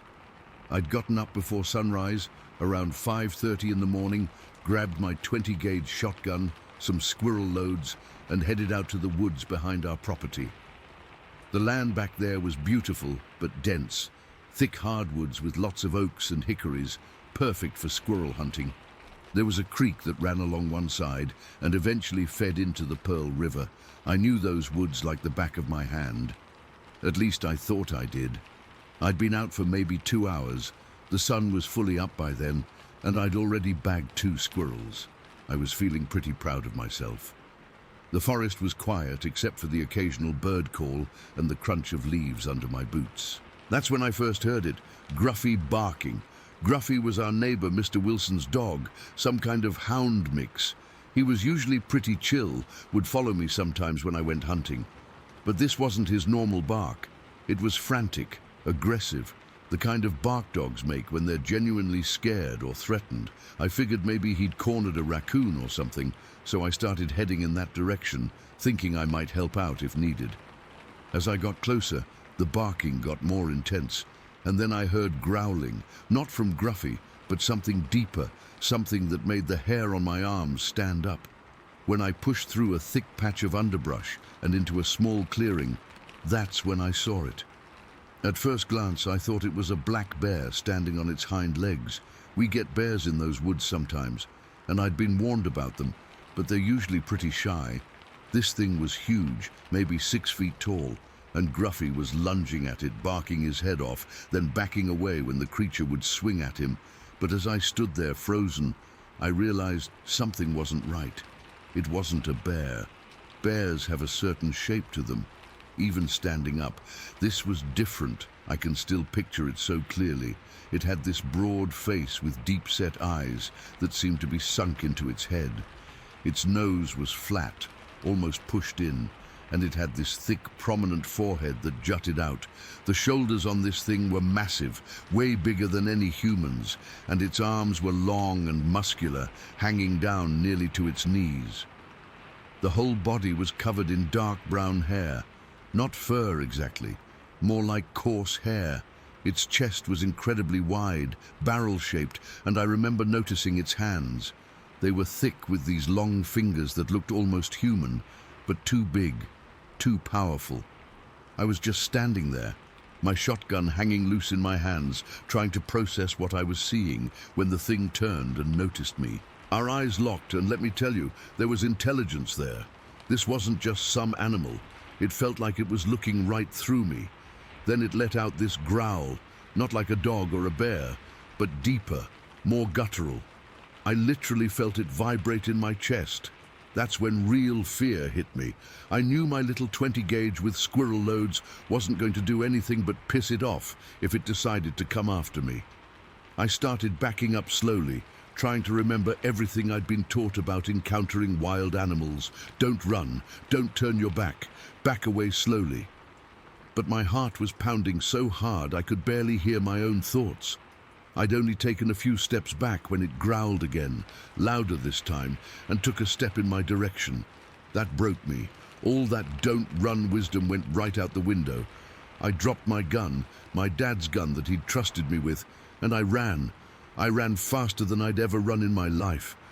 I could hear Gruffy behind me, following me, no longer barking, just running. I don't know if the creature chased us or not. I didn't look back. I couldn't. I was convinced that if I turned around, it would be right there, reaching for me with those long arms. I ran all the way home without stopping once. My lungs were burning, my legs felt like jelly, and I had scratches all over my face and arms from crashing through branches and thorns. I burst through our back door, probably looking like I'd seen a ghost. My mum was in the kitchen and nearly dropped a plate when I came stumbling in, out of breath and wild-eyed. "What happened? Where's your gun?" she asked, already looking worried.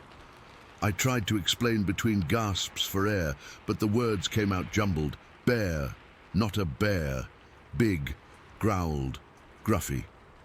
Dad came in from the garage, heard the commotion, and managed to calm me down enough to get the story out. He looked skeptical, but concerned. "Probably just a bear, son," he said, but he grabbed his rifle anyway. "But we need to go get that shotgun. That was your grandfather's." I didn't want to go back. Every cell in my body was screaming not to return to those woods. But disappointing my dad was sometimes scarier than whatever was out there, so I nodded and followed him, Gruffy trailing along with us. The dog seemed fine now, like nothing had happened, which just made me feel crazier. It took us about 20 minutes to get back to where I'd dropped the gun. The whole way there, I kept scanning the trees, jumping at every sound. Dad noticed and put his hand on my shoulder. "Relax, son. If it was a bear, it's long gone by now." We found the shotgun right where I'd dropped it. There was no sign of the creature, no tracks that I could see, though I wasn't exactly looking hard. I just wanted to grab the gun and get out of there.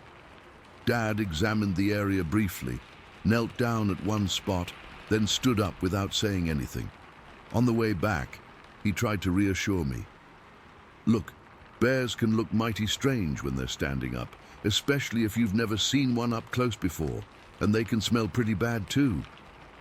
I hadn't even mentioned the smell to him. It was something I'd almost forgotten in the panic. This strong, musky odor, like wet earth and something else I couldn't place, even through my fear. I'd noticed it. "It wasn't a bear, Dad," I insisted. "Bears don't have faces like that, or hands," and it looked right at me, like it knew me. He just sighed and nodded, not arguing anymore, but clearly not convinced. When we got home, he told Mom it was probably just a bear, and that was that. Life went on. But I knew what I saw. It wasn't a bear, and it wasn't a person. It had thick tree trunk legs that bent a little differently than human legs, those long arms that hung down to its knees, that barrel chest and those heavy, muscular shoulders, and those eyes, deep set but intelligent, focused right on me in a way that felt deliberate, conscious. For weeks afterward, I had nightmares.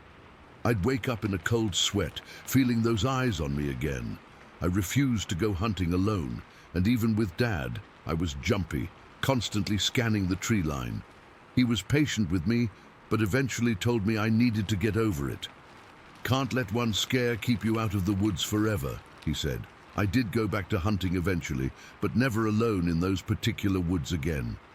I'd take the long way around, stick to the more open areas, and I always carried a more powerful gun after that.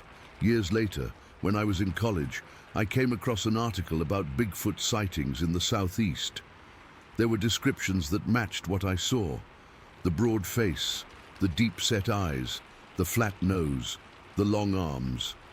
I showed it to my dad, who just shook his head and said, "You've been hanging on to this for too long, son." Maybe he's right. Maybe it was just a bear, and my 14-year-old mind turned it into something more monstrous. But I know what Gruffy was doing. He was defending himself, defending me maybe, against something he knew wasn't natural in those woods. Dogs know things we don't. To this day, I can't explain what I saw. I've heard all the theories: escaped ape, undiscovered primate species, even supernatural explanations. I don't know what to believe. All I know is what I saw, and what I felt when those eyes locked with mine. The strangest part: about a month after it happened, Mr. Wilson mentioned that Gruffy had been acting strange lately, staying close to the house, refusing to go into the woods alone. "That dog used to love running those trails," he said, puzzled. "Now I can barely get him past the yard." Gruffy knew, and so did I. There was something in those Pearl River woods that shouldn't have been there, something that didn't belong to the world as we know it. And sometimes, late at night when I can't sleep, I wonder if it's still there, watching from the shadows, waiting for someone else to wander too far into its territory. I still live in Mississippi, but not in Pearl River County. I've got kids of my own now, and yes, I've taught them to hunt, but I've also taught them to trust their instincts. If something feels wrong in the woods, it probably is. And sometimes the best thing you can do is run, even if it means dropping your grandfather's shotgun, because no gun is worth facing what I saw that day.